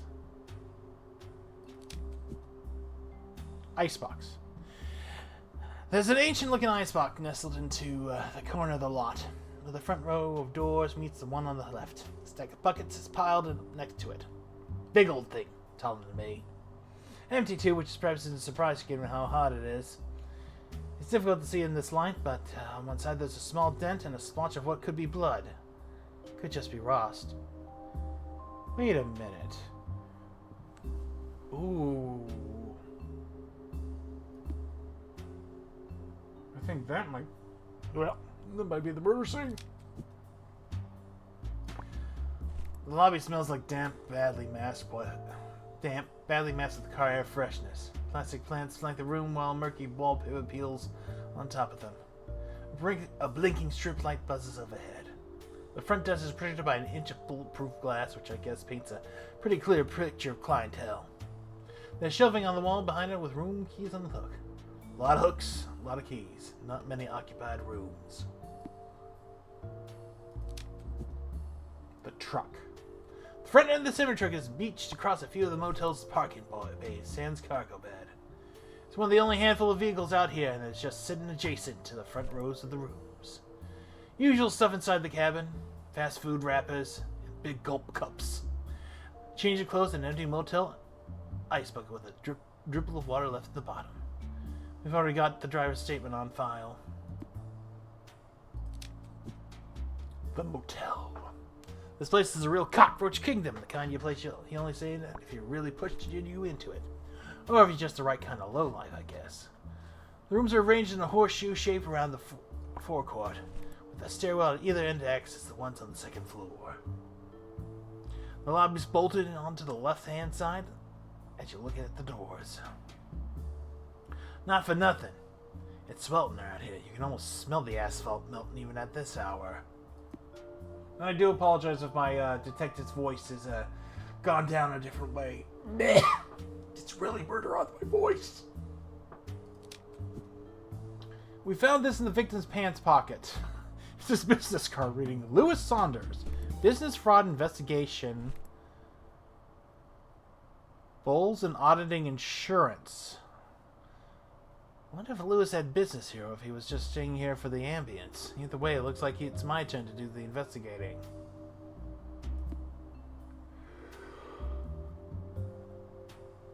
He was investigating this place because the thing's going on here. Last bit. Shower. A victim seemingly fell and died in here, but something tells me there's more to all this.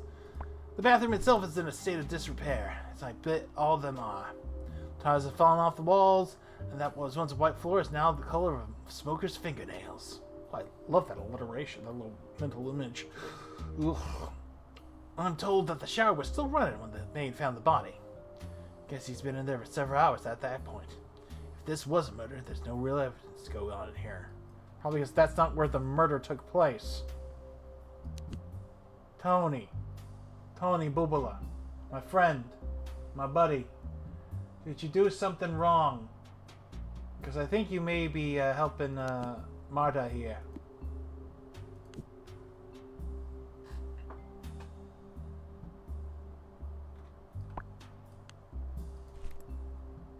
Okay. Maybe mid-argument? Mid-argument. So, what was the guy's name again? Business card. Lewis.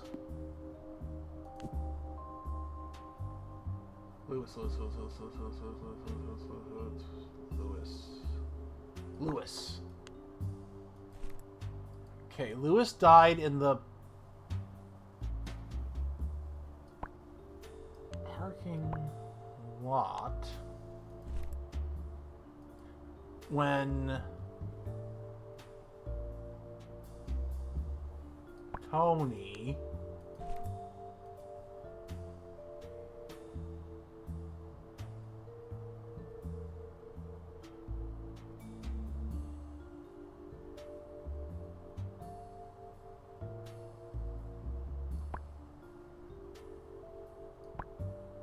punched him. Okay, hey, first try. Ha ha! Ding, ding, ding, ding, ding, ding. You know what? I think that's right. Trucker one punched the guy and then moved his body into the bathroom. This place is rotten to the core, with the manager cooking the books and a corridors packed with full ne'er-do-wells. But for Lewis, it was an unfortunate encounter outside the motel walls that sealed his fate. Of all things, it seems like he and the hot-headed Tony got into a to-do in the forecourt over the last bucket of ice, with a single punch to the temple in that particular row in an instant. Of course, the right thing to do would be to face the consequences, but Tony took Lewis's room key and staged a little bathroom accident, while Sonia had the opportunity to swipe the victim's wallet from the sidewalk. Sometimes people simply slip in the shower, fall and die. This wasn't the case this time. One of those times. Room service. These are fun. These are just really, really fun. This is getting my brain working and you know, we've got all this fun stuff. So I don't know if this is a mountain one because look, we've got a dinner thing, we got nature, we got 4 more. So let's see what more we can do. Maybe we can do all this tonight. Because I also have another option of games for next week, but we'll see about that. Oh, a museum murder mystery! Case number 6, exhibit closed. The Egyptian wing of The Egyptian wing of a world-famous museum. Professor entombed in a pharaoh's coffin. A warning in hieroglyphics. A case 2,000 years in the making. Oh, I love these visuals here. Professor dead and hieroglyphs scrawled over the walls. Let's see how cursed this museum really is. Hold on, let's see if we got our little MO guy. Yep. I want a detective. One day soon we'll think of people just feel like you as ancient history. Just like these mummies. That day can't come soon enough if you ask me. Not this hookup again. Someone's following me around and think they want my secrets of myself. Oh, this is a note to the collection. Face and features. It appears as though our victim suffocated to death inside an ancient sarcophagus. Yeah, I mean, these are very interesting. I just love the whole aesthetic. It's good mental... I don't know if you heard that, but I'm tapping my forehead. Good stuff here for that. Good for the brains. Gets your brains working, your thoughts thinking. The gears turning, the rust, the hamster gets his wheel spinning. And anyhow, it appears as though our victim suffocated to death inside an ancient sarcophagus. But there's no real way to tell how he got trapped in there in the first place. There's a bump on the back of the head consistent with blunt force trauma, but it's difficult to say if that was fatal or not at this stage. That could have happened before his unfortunate entombing. His face is contorted into a grimace. The poor guy was probably panicking as the air ran out. Trapped in a coffin. Never good. Hands. Looks like the victim spent some time trying to claw his way out of the sarcophagus. Ooh. His hands are bloody and scuffed to hell. The fingers are bent and broken. Trapped in stone box, slowly suffocating. That's a terrible way to go. I agree. Alright, let's start with the statements. Roy Armitage. I've been the night guard here for 38 years. And do you know how many deaths by a sarcophagus I've encountered in that time? None. Well, none until tonight, anyway. I don't really know what to make of it all, but the Egyptian wing does have a very odd feeling about it. Like a strange presence, especially since we've had that pharaoh as the main attraction. I'm not sure where I stand on curses and hexes and the like, but I'm not so arrogant as to believe that I know everything about this crazy world works, you know? Jessica Voss. Yeah, being buried. Well, in this case, he was just entombed and stuff. I mean, buried alive is a different thing altogether. I've actually seen a couple of those things, people trying to get out of doing those escape tricks of being buried alive, and they're not pretty. I mean, people almost died a couple times because all that dirt on you is going to crush you. Even if you're in a pine box. So what is Voss, Jessica Voss? Do you not need a warrant to go rooting around in my trash and looking through emails? I feel like this is all a bit much. Sorry, it's just we're all a bit shaken up. As you can probably well imagine, Detective. Did Aaron annoy the staff? Yes. Was his personal hygiene an issue with visitors? Yes. Did he deserve to die? No, of course not. Especially not in such a horrific manner. Now to cap it all off, I've got reporters banging the doors down, wanting to ask me about the ancient curses. The press is going to have a field day with this. Catherine Powell. I'm the research assistant here, working under Dr. Brown in the Egyptian wing, or at least I was. He wasn't the easiest guy to work for, but nobody deserved to die like that. Do you think the curse got him? I consider myself a woman of science and a skeptic, but I'm pretty freaked out about this. Like, how do you end up inside a sarcophagus like that? The whole thing is creepy as hell. I left you kind of cheat sheet for the hieroglyphics if you could translate the warning we found written in blood on the walls. Dr. Oswald! Hey, Detective! Here we are, back at it. Huh? Murder in a museum of all places. Digital forensics has done its thing, and I pinned some relevant-looking emails up on the board for you. So it won't be all the relevant stuff, but it'll hopefully be enough to point you in the right direction while we scrape what's left. There's one email in particular that caught my eye, an all-staff one that just reads a bit funny to me. Maybe you can take a slightly longer look at it.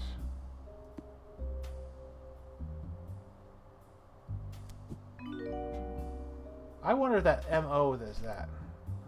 Yeah, I know. Okay. Scene of the crime. The museum. The National Museum houses a range of anthropological exhibits replete with skeletons, artifacts, tools, and weapons. In the Egyptian wing, the last of the three dusty square rooms last of today's crime scene. We have a body found trapped inside a stone sarcophagus, hieroglyphs scrawled in bright red paint all over the walls, and a small handful of suspects. So we're either looking at the dead pharaoh, seething with anger, or something a little more mundane. Let's figure out which.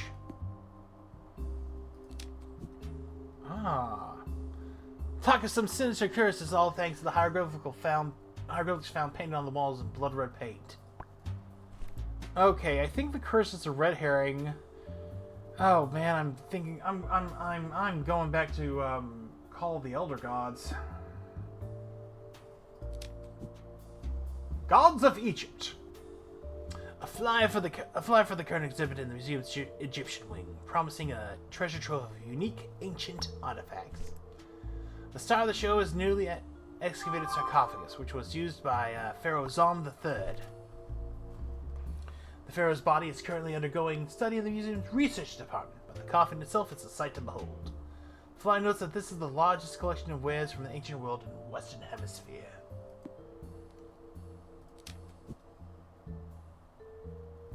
Email 2 to all staff from Voss.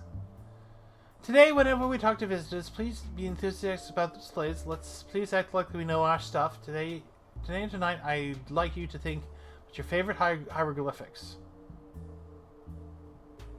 Okay. Jessica Voss, curator of the National Museum, Gods of Egypt exhibit now open. I'm gonna need that thing that's gonna translate.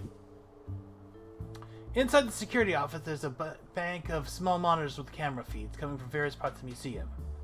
The Egyptian exhibit itself has a live feed from 3 cameras pointing at different parts of the room, including the sarcophagus. Unfortunately, the footage from the night in question is apparently corrupted, with no way to recover it. The security guard maintains he saw nothing out of the ordinary, and he looks pretty shaken up and exhausted about the whole situation. To Armitage at M. Historical from Brown. Your narcolepsy is becoming a genuine security risk to the wonderful artifacts we have here. Last Tuesday was the time we had to revive you from your beauty sleep when you should have been keeping watch. If anything happens again, I'm going to insist to Jessica that we find someone better suited to the job. Oh, this is Armitage. Aaron Armitage. Brown? I don't care if she is your daughter-in-law. I know she'll take this seriously. Wait. Aaron. Wait.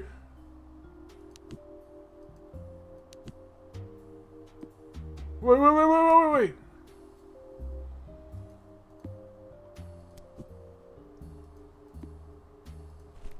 Just a second. Okay.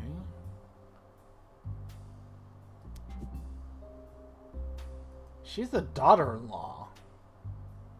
Armitage. Oh, come on.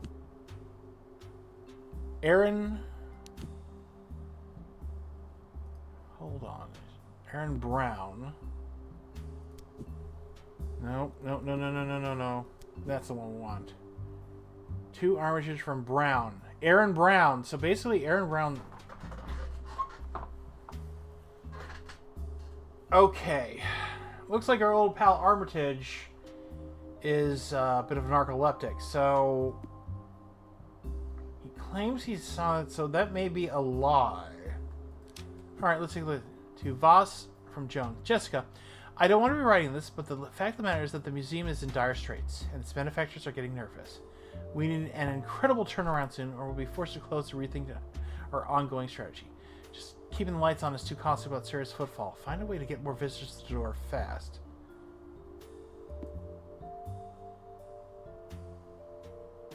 This is staged. Trash can.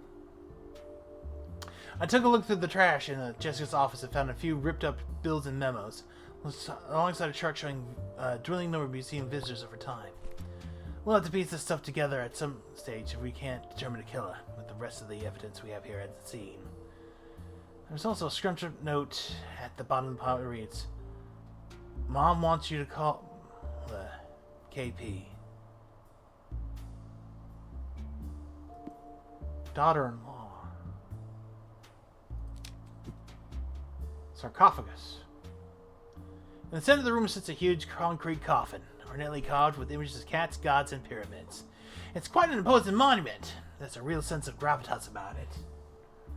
The victim is still inside. The coroner asked not to disturb the body for now. We've had to move the coffin's lid, and it took a few people to do so. There are scratch marks on the inside of the lid, suggesting the victim was conscious in there for a while before expiry. To Brown from Voss. Aaron, forgive me my brevity, but we have now had multiple separate complaints from museum guests about your personal hygiene when you're working on the exhibit floor. This really shouldn't be an issue, and it's nothing that's some basic regular bathing and a bit of deodorant can't solve. Jessica Voss, your International Museums. God's This is our cheat sheet. It is. The research team gave me a high-growth translator sheet. Okay. A, B, C, D, E, G, G, G.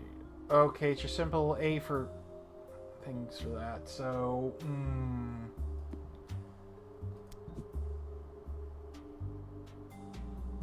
oh, God, I'm gonna... Hold on, I'm gonna have to get the phone. I cannot live cipher these things.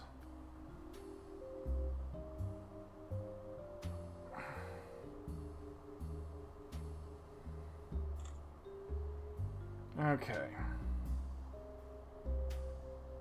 Look, technology is there for me to be able to do this. I'm not going to have eidetic memory. I don't think anyone does. Alright. So we've got T, H. Where's that feather? Where's that feather?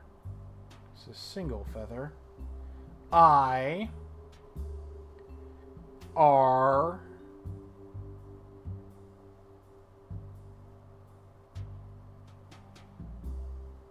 H-I-R, the vase, third, okay.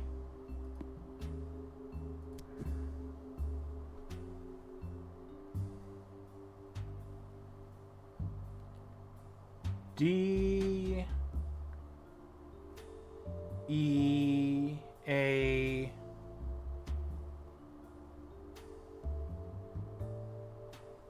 death,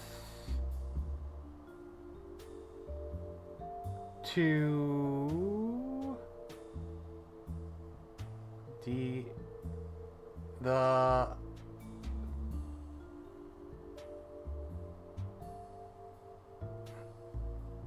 hold on, here's that to death to the hell are you doing? D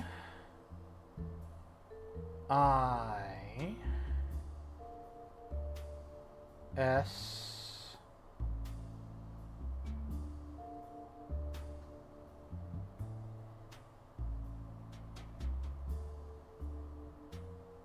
T U R B E Death to the Disturbed? Huh. Wonder what that means. Death to the Disturbed. Well, we've got all of our information. Dr. Brown was killed by blank blank blank because his blank would blank the blank. I'm thinking the museum. Yes.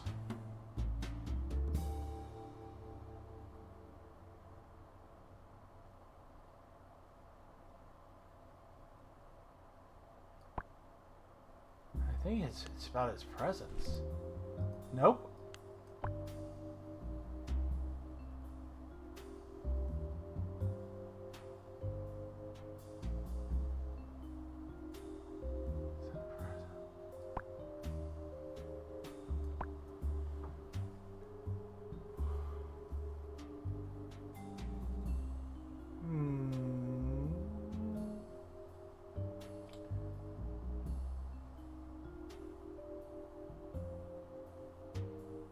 Don't think.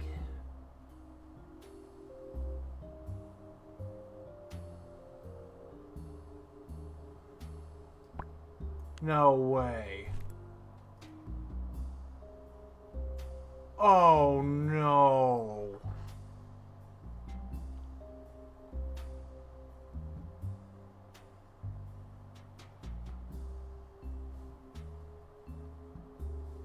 Oh my God.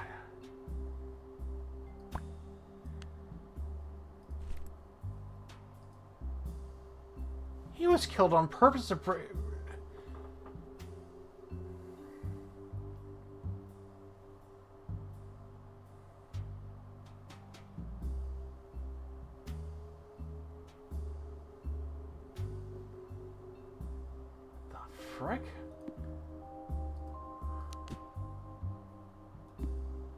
There's a curator. Curator.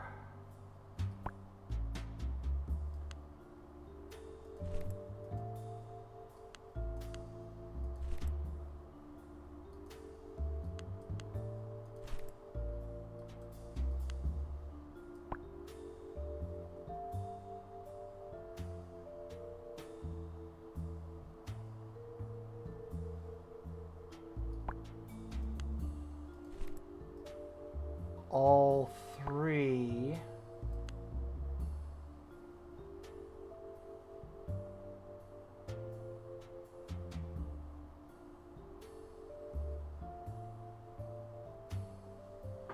No.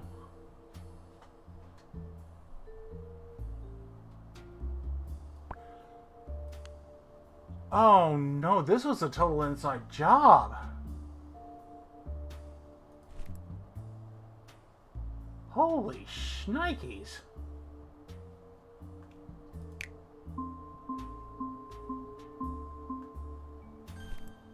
You know, I think that's right. Staff worked together to make Aaron's seem like the work of some ancient curse. What we have here is some elaborate staged misdirection designed to look like the work of a vengeful pharaoh. Let's put narcoleptic security guards and ordered professors to one side and look at the facts. This museum was struggling to stay afloat, with debtors closing in and jobs on the chop block.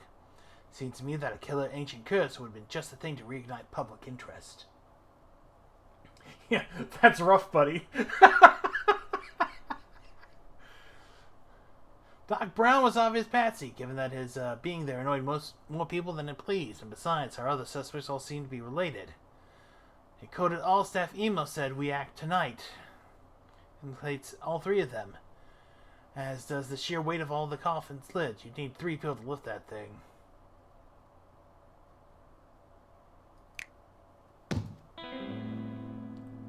Ancient history.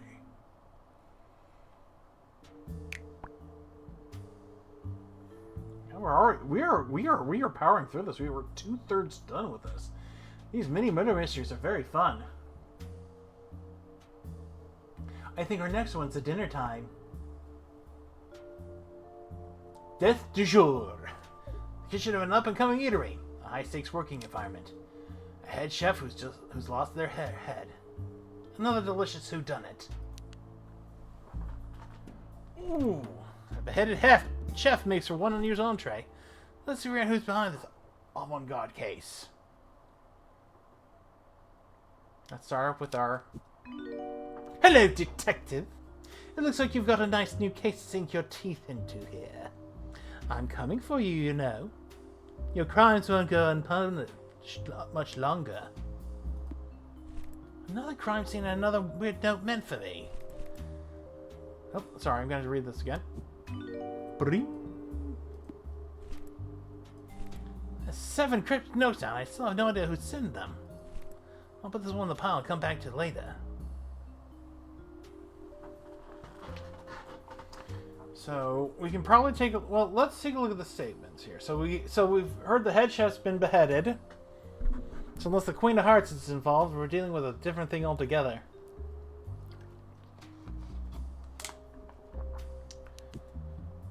Okay, statements. Esme Solomon. My Penny, my gorgeous, wonderful Penny. I just can't believe this. I can't believe it. Her head? How can you ask me a question at a time like this? Am I a suspect? I don't know what to tell you. You can't expect me to think rationally during the worst hours of my life. Her head! Oh my god. Note, Miss Sullivan declined further comment and was clearly in a state of shock. Aziz Hassan. This is just crazy, man. I've worked here for a couple years, and now I thought I've seen everything this kitchen had to offer. But this is crazy. I'll be honest with you. Penny wasn't well liked around here. She was a pain in the ass to work with, and her menus were just getting weirder and weirder. And she'd fly off the handle with the smallest thing, you know? I had my problem with her, but I didn't kill her. If I was going to, I wouldn't serve her head up on a plate. I'm not insane. I'm a chef. They're close, but they're not the same thing. Jason Drew. I've read a lot of murder mystery books, you know, so I know what you're looking for here. Means, motive, and opportunity. I'll save you some time and say I do have the middle one. Professionally speaking, I'm hungry, ambitious, and up until today, this place was a dead end for me. Who knows now, though. But I didn't kill Penny. I'm not exactly cut up about it because she was living a nightmare, but it wasn't me. You know who had the most reason to hate her? Jimmy. Ugh, this whole sordid affair stinks like her handiwork to me. Jimmy Valance. I stay out of the politics around here for my own sanity. Not that it ever stopped Penny from throwing stuff at me whenever she lost her, when she got angry. Though, Mr. Valance pointed to a scar above his right eye. I'm not a small guy. You know, if I was so inclined, it's not like I could have defended myself. But I'm a pacifist. I just wash the pots and pans, and I'm just the guy in the sink, not a killer. It's the chefs who are the crazy ones. Jason, Aziz, Petty. They're all crazy if you ask me.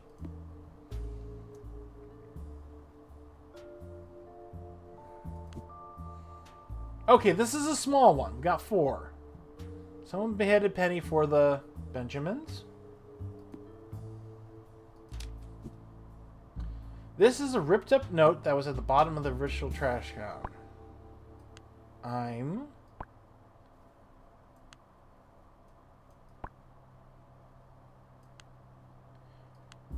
Hold on. You said we'd be to Geppers. Bro, did you vows me nothing? Now all you care about is money. I'm...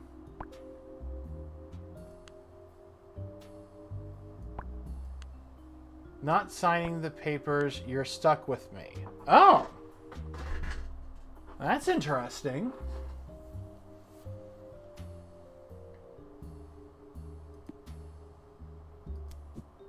Okay. That's important evidence. Found in victim's pocket. This crap with the mess has got to stop. I know you're trying to make the place seem impressive, but right now we're impressing literally no one. There's zero cohesion in these dishes. Footfall is dropping, covers are low, and the whole team's worried about our jobs. We all have rent, bills, and health insurance to pay, you know, right? You know. Besides which, if your temper is crazy and you're pushing your luck here, Aziz. Huh. Oh! Oh, well. That definitely did it. Think we have ourselves a middle weapon. A huge bloody meat cleaver was found stuck in the underside of the pot washer's sink with the length of blue tape. I don't think we need the guys in the lab to tell us that the blood will match our victim. The key question is, who hit it? This is a very public killing, so I can't see what hiding the weapon would be in service of here. We've tested it for prints, but the killer wasn't so kind as to leave any. There's a short dinner menu printed on one side of the paper, on one of the workstations. Someone's taken a pen to it, crossing things out and adding whole new courses. The handwritten matches the ripped up note found in the trash. Edits include looks like today's service was going to go as follows. Scallop and pumpkin ravioli with parmesan and horseradish jus. Potato fondant. Whole mullet. Burned samphire. Curried eel eaten mess. I understand some of those words.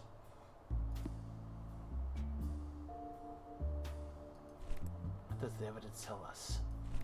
I can't cook to save my life. Maybe that's for the best. On the desk in the office is a budget sheet for the restaurant tracking money in against expenditures. The last couple of months don't look too pretty. There's a lot of food waste by the looks of things. Red pen encircled a few of the pricey items written constant menu changes underneath them.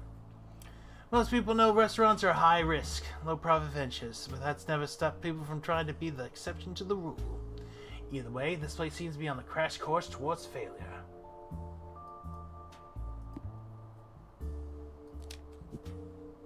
Revoke your membership to all aboard. Ours is a friendly institution built on manually fostered culture of fun, friendliness, and a general love of board games as a pastime rather than on cutthroat competition and gloating. Members have variously complained about your somewhat intense behavior, which more than one person has described as sociopathic. I'd like to remind you that the small paper money in these games isn't real. We're all just playing for fun. Oh, it's a torn letter. Yeah, that makes sense. The restaurant. It's a small boutique restaurant that seats about 20 people in an intimate setting. Out back, there's a rectangular kitchen that backs into a small cubicle offices crammed with full paper and files. The word "Esme Hidey Hole" written on the door in market pen. The main course here, though, is the human head found in the kitchen pass. Heck of a job. The head belonged to chef and co-owner Penny McIntosh. She's been served out on a plate, very theatrical. There's blood everywhere. There's a newspaper page from last week taped to the desk in the office with a one-star scathing review of the restaurant. The review suggests that the menu lacks focus, and that the staff could frequently be heard shouting at one another in the kitchen. The vibes were off, the food was confused, and the staff were explosive.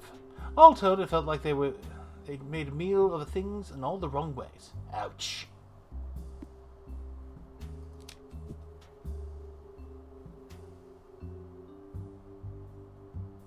A note left on the severed head made use newspaper reads, That's the last time you lose your head at me.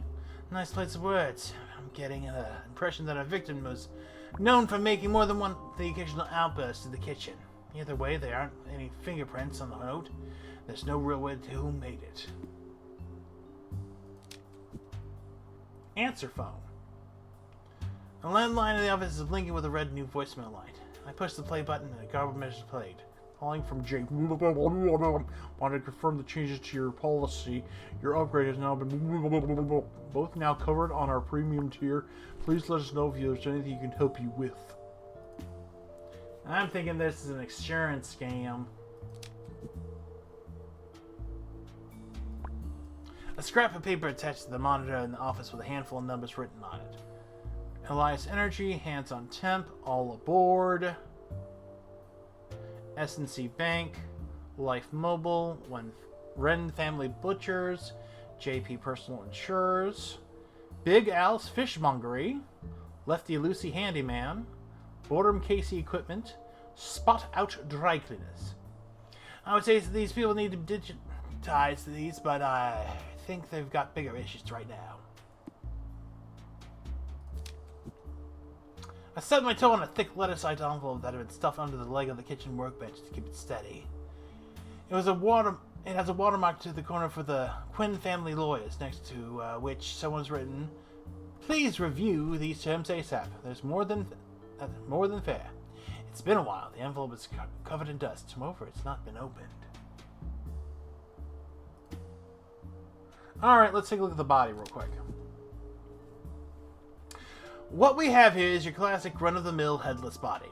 Quite a sight. The chef's whites are, as you can probably imagine, covered in blood, to the point of being more red than white. In an inner pocket, there's a note that seems to be from the fellow chef Aziz about changes to the menu. I put up on the board. The victim's left arm is tattooed with Esme inside a heart.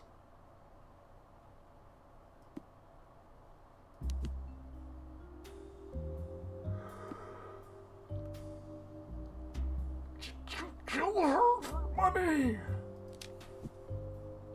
The most notable thing about the face is that it's been sheared clean off its shoulders. The head sits proudly on a dinner plate, which has been displayed on the pass with some decorative leaves as a side dressing. Someone's sick idea of a practical joke, I guess. The cut is neater than you expect. It looks like only one of two hacks. That's restaurant grade knives for you. The ones in my kitchen could cut out an apple.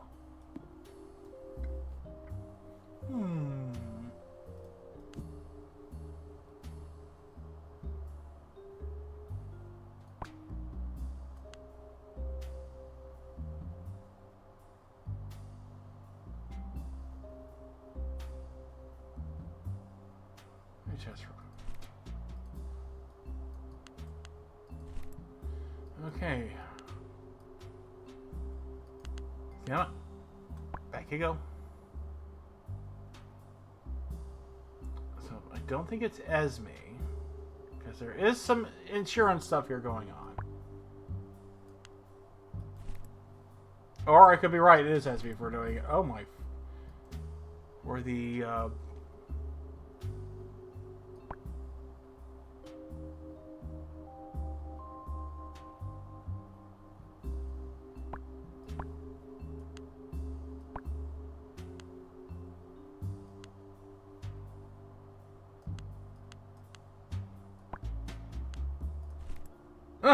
I was right. It was your simple.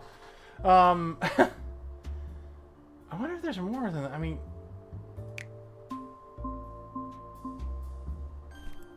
you know what? I think that's right. As you want to catch it on the pine and hit the road.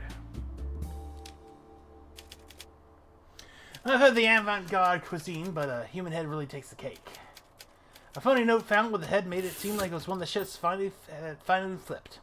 While a knife planted under the porter's sink also put him in the picture. But we've got to cut through the whole noise and look at what's important. It looks like Esme wanted our attention, pointing every which way but at her. That knife was stuck with the same tape we found in Esme's office, for one thing. But far more damning is the financial evidence. A creaking budget, several calls to and from Solomon's life insurance company, and divorce papers that Penny wanted nothing to do with it. All point to Esme looking at the cut and run. Tasty.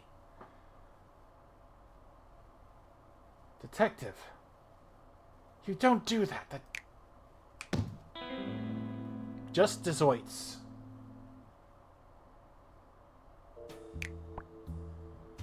We might be able to get through all these tonight. Yeah. I like these because they're just getting my brain pumping. Oh no, my brain. The wood for the trees. 7 years ago, your first case.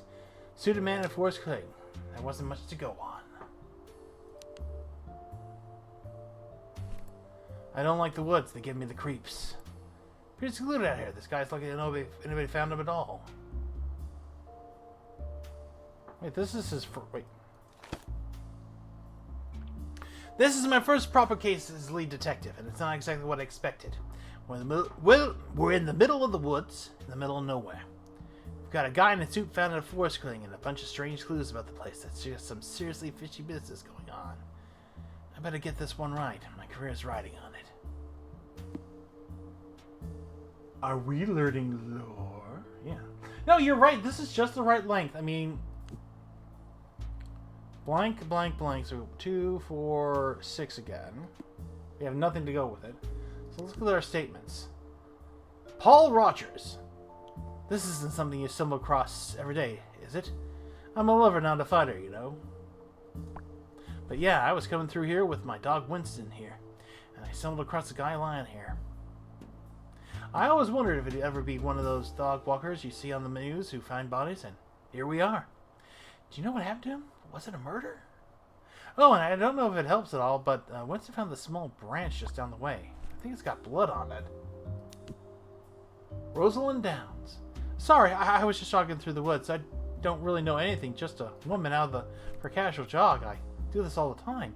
This place, I mean, sure it's a little bit out of the way, but that's why I like jogging here. It's a different kind of environment from the gym. Is jogging a crime? I don't think so. Did the guy walking his dog say he knows anything? What did he say? No, I don't know. I'm just curious. Miss Downs glanced over at Mr. Rogers several times. Nigel Quinn. Since you dragged me out here of my house at such an unreasonable hour, I want to cut you off the pass and save us all some time. You're going to read some ancient news stories about me, about a trespasser, and about a hunting rifle, and about a mishap that happened in these woods years ago. The fact of the matter is, I'm the landholder of these acres, and I'm entitled to protect them if I think someone's up to no good. That's neither here nor there, because I had nothing to do with all this. Mr. Quinn smells strongly of alcohol. Statements. 9 It's a phone number. You call the number found on the note in the victim's phone. Strestiana Вечня и знает, что делать. Я же говорил, что если вы позвоните по этому номеру еще раз будут проследить. Теперь мы должен содрать свой овощня. There's a series of loud bangs and the phone goes dead. Man, my Russian's paying off. Alright. The woods, the clearing. We have here a small autumnal clearing. Well, thank you. Funny thing about Russian, it's the only language I probably know better in cursive than I do in English, but that's kind of just gone to shit. Well, not shit, but just I've gone to disuse. But that's another story. Do I remember what it says? Probably not. I know bits of it, but not all of it. But it sounds like something else is going on. Alright, we have here a small autumnal clearing on the east side of the cloud-covered forest. There's a small lake to the north, just visible beyond the point where the trees reconvene at the edge of the glade. Dark and creepy forest or untouched romantic beauty spot. I guess that's in the eye of the beholder. Either way, the body was found by a jogger and a dog walker who were allegedly just passing through. We've got their statements. The front of the postcard has a picture of the pine tree forest backing it onto a lake with the words, "Especially for you," across it. The back is altogether Stranger. There's no stamp and no name, just a string of seemingly random words scrawled in faded ink. Evaded, articulate, stabbed, toy, color, learn, years, argue, round, indigo, nor, gallows, first meeting.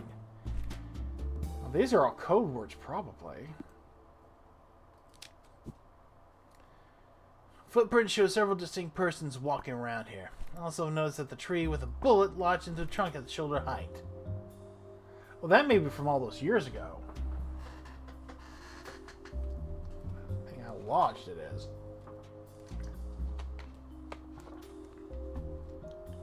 Now I notice no dog prints. Hamper. Well, well. I spy a little picnic hamper, haphazardly covered in leaves, behind some bushes no more than 10 feet from the crime scene. Inside there's some bread, cheese, cured meats, and a bottle of wine, alongside a note reading. Wait for me here, and I'll be along as soon as I can. Kiss, kiss, R. Oh, and there's some dog treats in here too, of all things. Looks to me like someone's going to be using this for some kind of special meetup. R.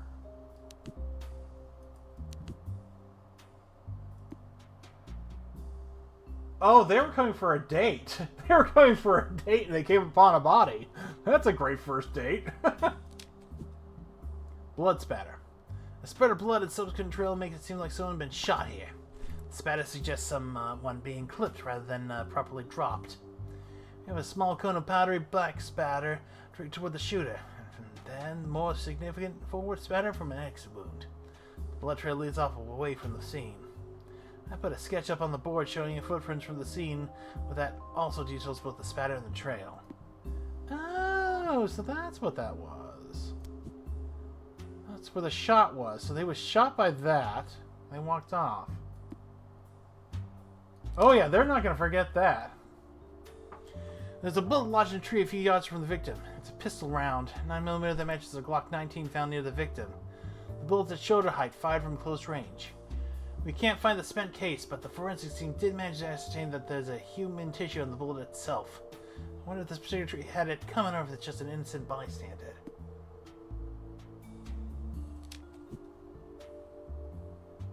As if in an attempt to cut any accusations off at the past, the visibly drunk Mr. Quinn thrust me a newspaper clipping while he was giving his statement.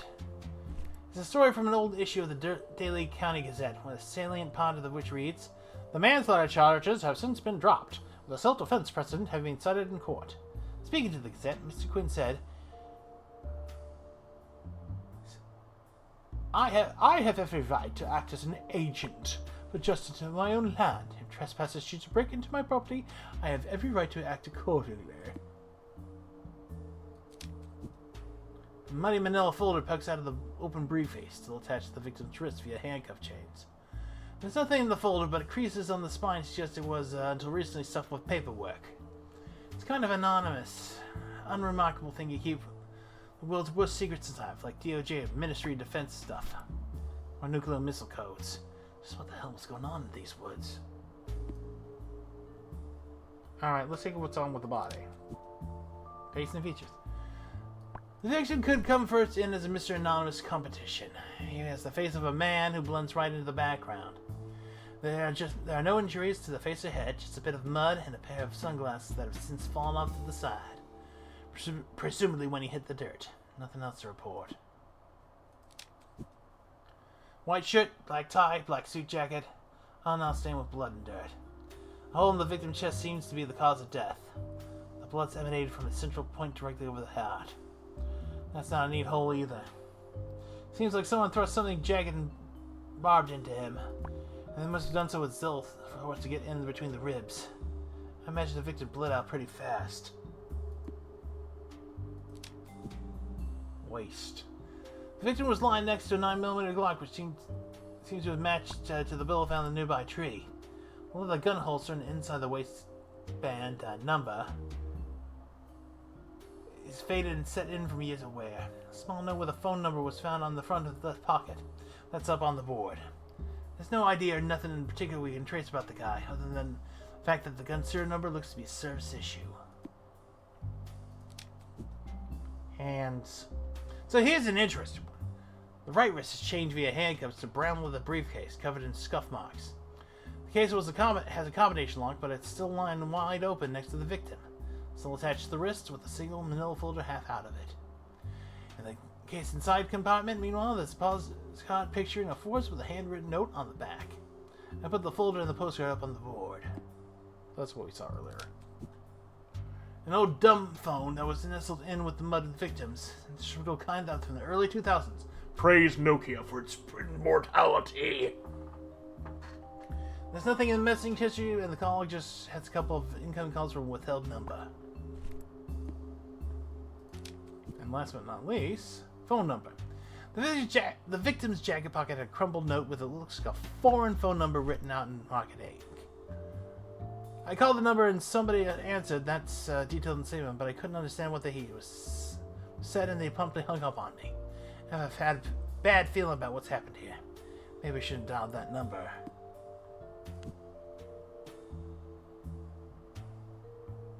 The man.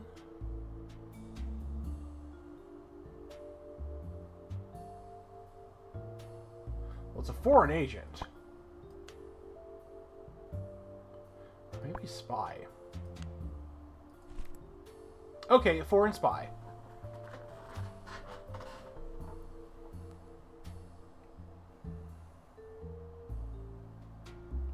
He was stabbed.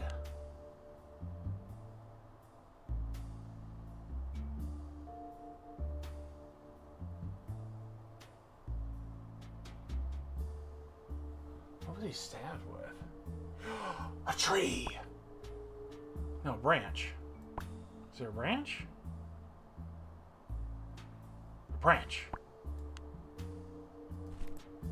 Yes!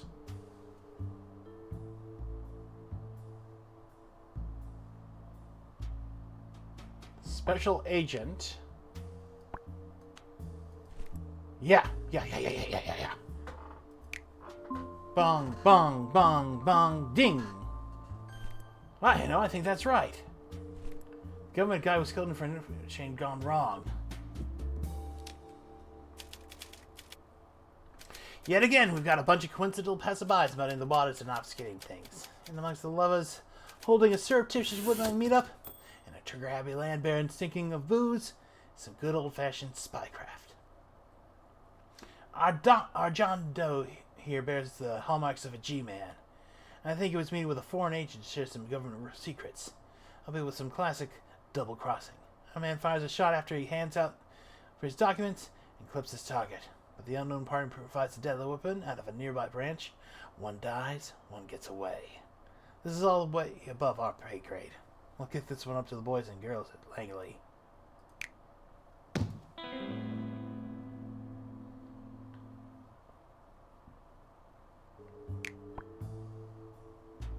So that's interesting. That's how it all started. I wonder if...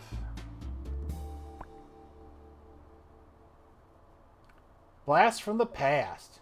The here and now. Your apartment. The doorbell buzzes. Something's not right.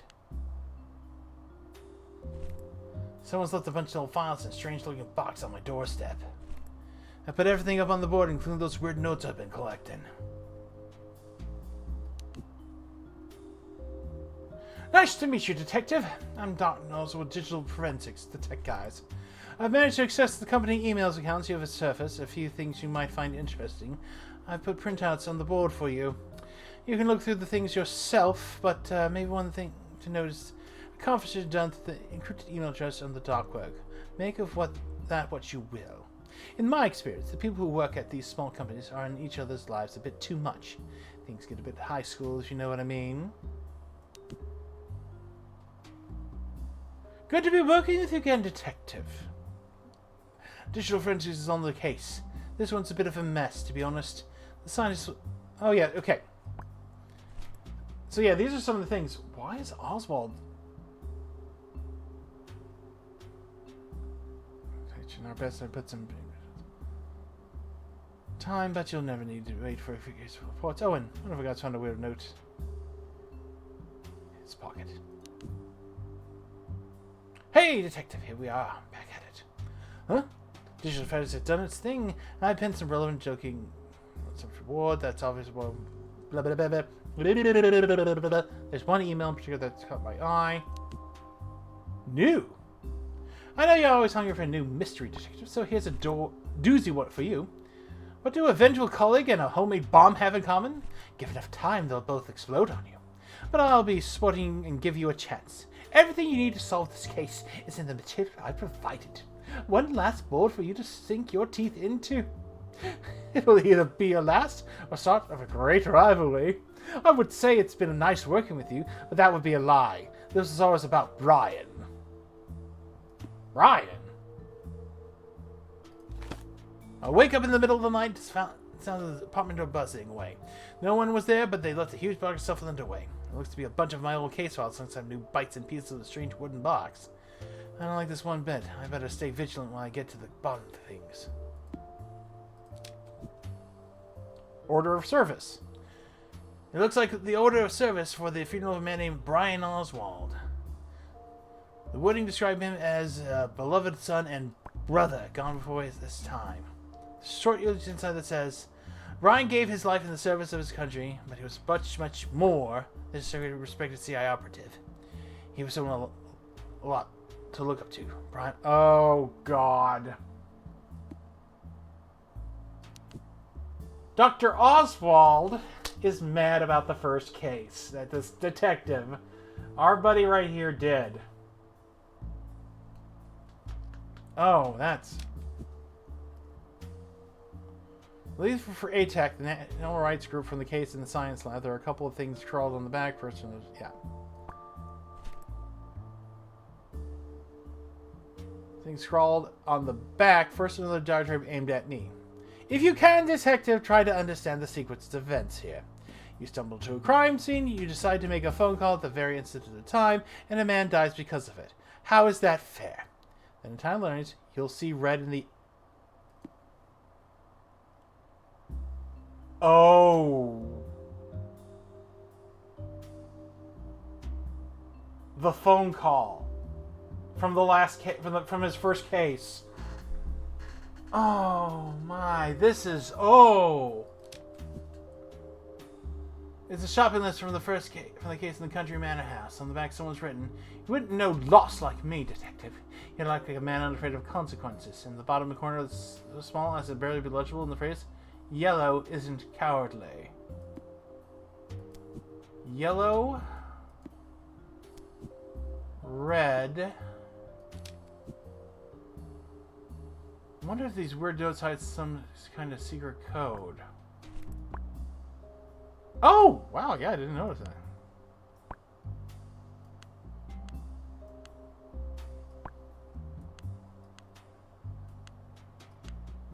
Oh, that's definitely that.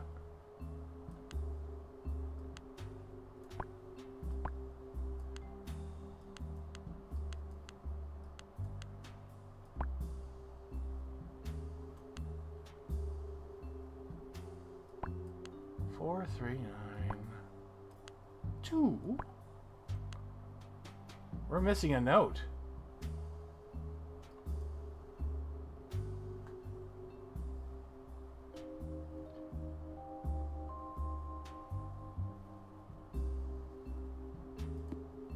Okay.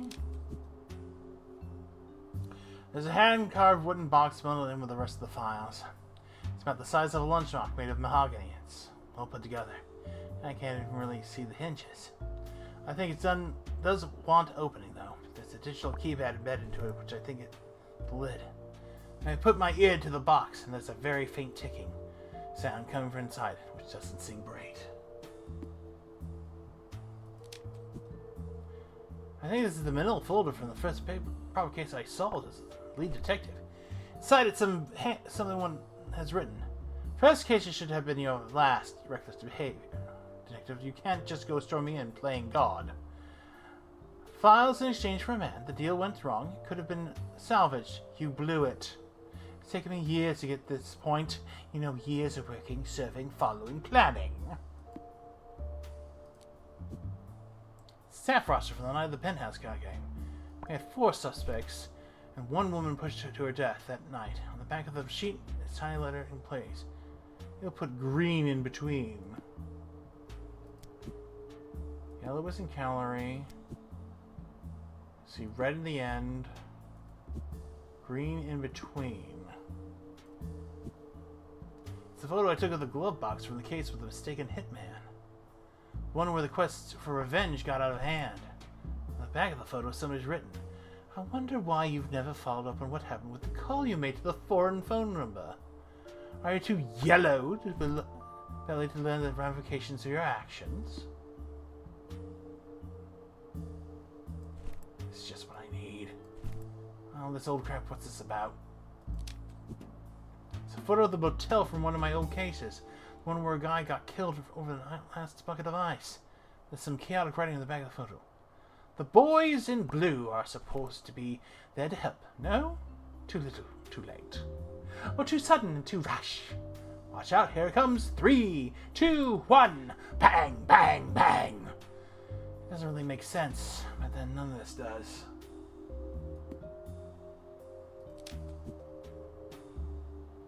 What the hell? That's me! So let's say when I graduated from the police academy. Look so young, so green. Marker pen on the back photo says, "What a promising start to such a rotten career."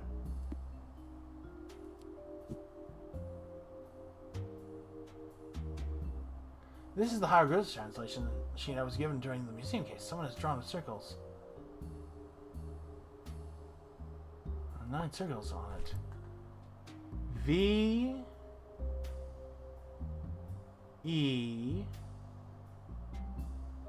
and vengeance. Vengeance. I don't need to finish that to know what they said.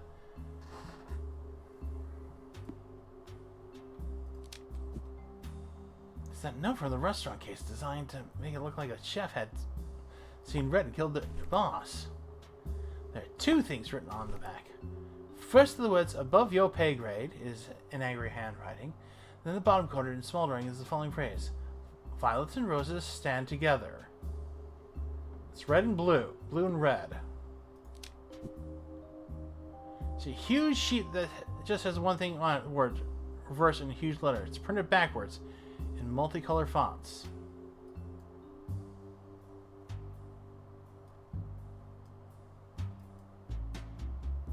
Reverse. Red, blue, green.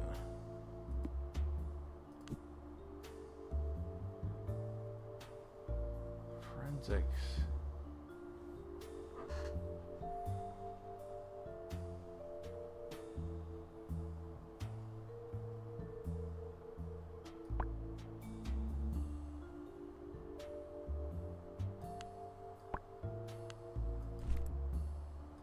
Oh, that's because I put it right there. 406, yeah. So he wants revenge for the loss.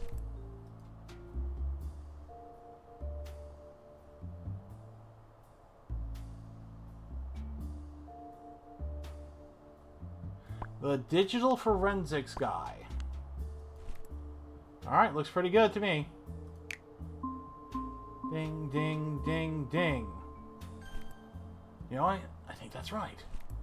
Martin Oswald is holding me responsible for his brother's death. Now let's see if I can get this box open.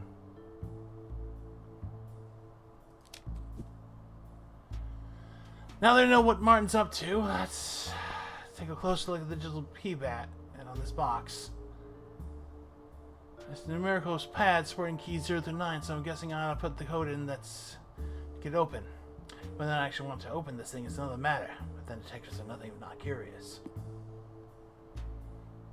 So we've got ourselves a multi-parter. I think it's 4392. The code for the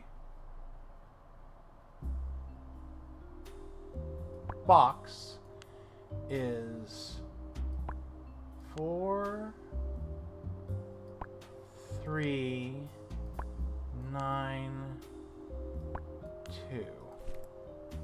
Hey, first time.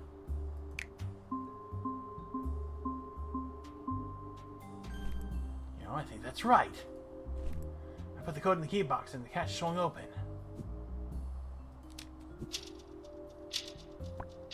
Probably should have seen this coming. Martin's looking to get back at me for the Brian's death. It seems like he wants me to go out with a bang. The mechanism in here is a mess of conductors, circuitry, and colored wires. If I can deduce the right order in which to cut those wires, I should be able to disarm the device. Martin said he'd give me all the clues I need to figure this out, so let's get thinking. Holy cow, it's a real-life bomb. I gotta disable it fast. Am I gonna be timed for this?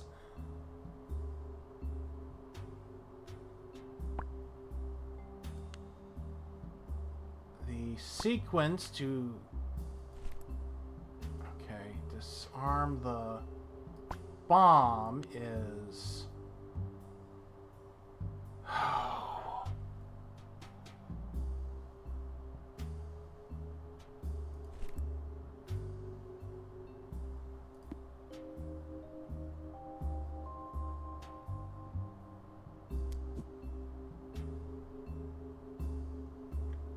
Red, blue, green.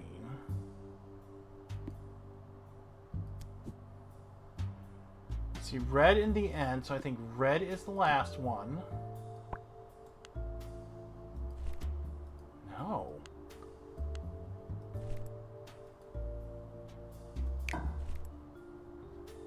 Sorry.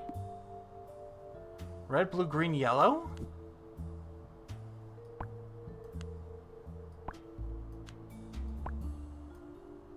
Come on.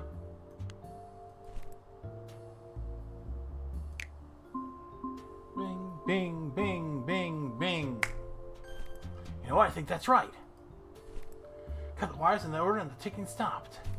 I think I'm finally safe. When the CIA handed over intel secrets to Russian ANTS 7 years ago, he did so in exchange for the release of a fellow agent, Brian Oswald. Sadly, the deal went south, and Brian was killed, sparking a lifelong quest for vengeance in his younger brother, Martin. Martin soared through the police ranks to become head of digital forensics. All to get to me, whom he blamed for his brother's death. My insistence on solving the cases before waiting for the full DF reports only stroked that fire. What followed was an elaborate waiting game, with Martin biding his time and plotting his ultimate revenge. A homemade explosion with my name on it. Luckily, I was able to solve his elaborate puzzle and disarm the bomb. I alerted the precinct, but our man was long gone. Disappearing into the night, too, I'm sure cook up some fresh trouble for me to face in the future.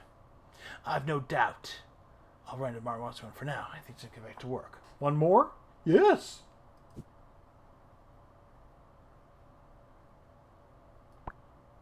That's one more. Nope. More mystery solved. Hooray! All in a day's work.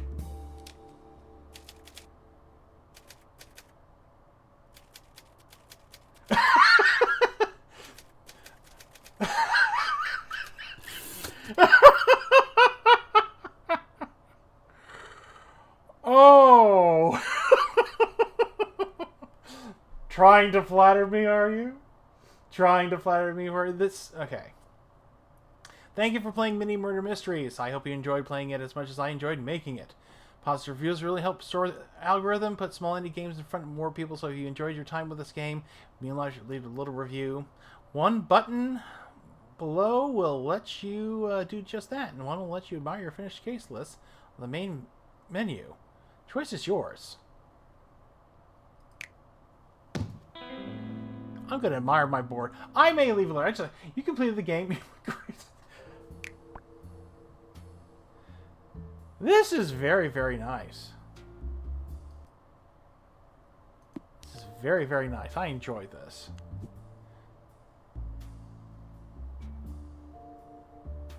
Oh. This is... I think this is the same detective. Oh, wish list.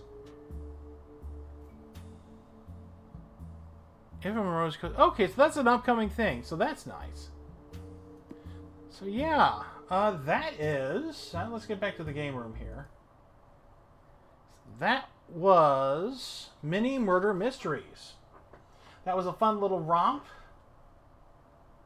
Yeah, I thoroughly enjoyed that one. That was like... That's a nice little thing. I mean, I love games like that get you to solve your things. They get you to solve it. And there were some interesting twists and turns to it. But, yeah, so another game beat. Luckily for you guys, I got some other ones. So next week's going to be interesting. Like I said, there will be a Thursday stream. Actually, during the day, I got the day off for a reason, and I will make obvious. I will also be breaking one of my little taboos for a very important reason on that day. So please tune in August 27th for that special thing. I'll try to get the information out ASAP so people can take a look at it. It will probably be much earlier than 9 o'clock. We'll probably do a couple things. We'll probably do a little celebration for some stuff going on that day on the 27th of August. And then we'll have a Friday stream on that time too, same time as normal. But we're going to call it here for now because, like I said, we solved our mysteries. We disarmed a bomb with word blocks and Mad Lib skills. And I want to thank you all for coming along with me on this voyage. So before we head out, we want to as always, my intro and outro art was designed by Nuclear Wasabi. Thank you for coming. Thank you for joining the time with me in here. So, as I said, the intro and outro is done by Nuclear Wasabi. My Ping Tuber avatar is done by Leaks Wibbles. And I guess that's going to be it for tonight. This time. See you next time. And I hope you all have a wonderful weekend. And see you next time. Bye-bye!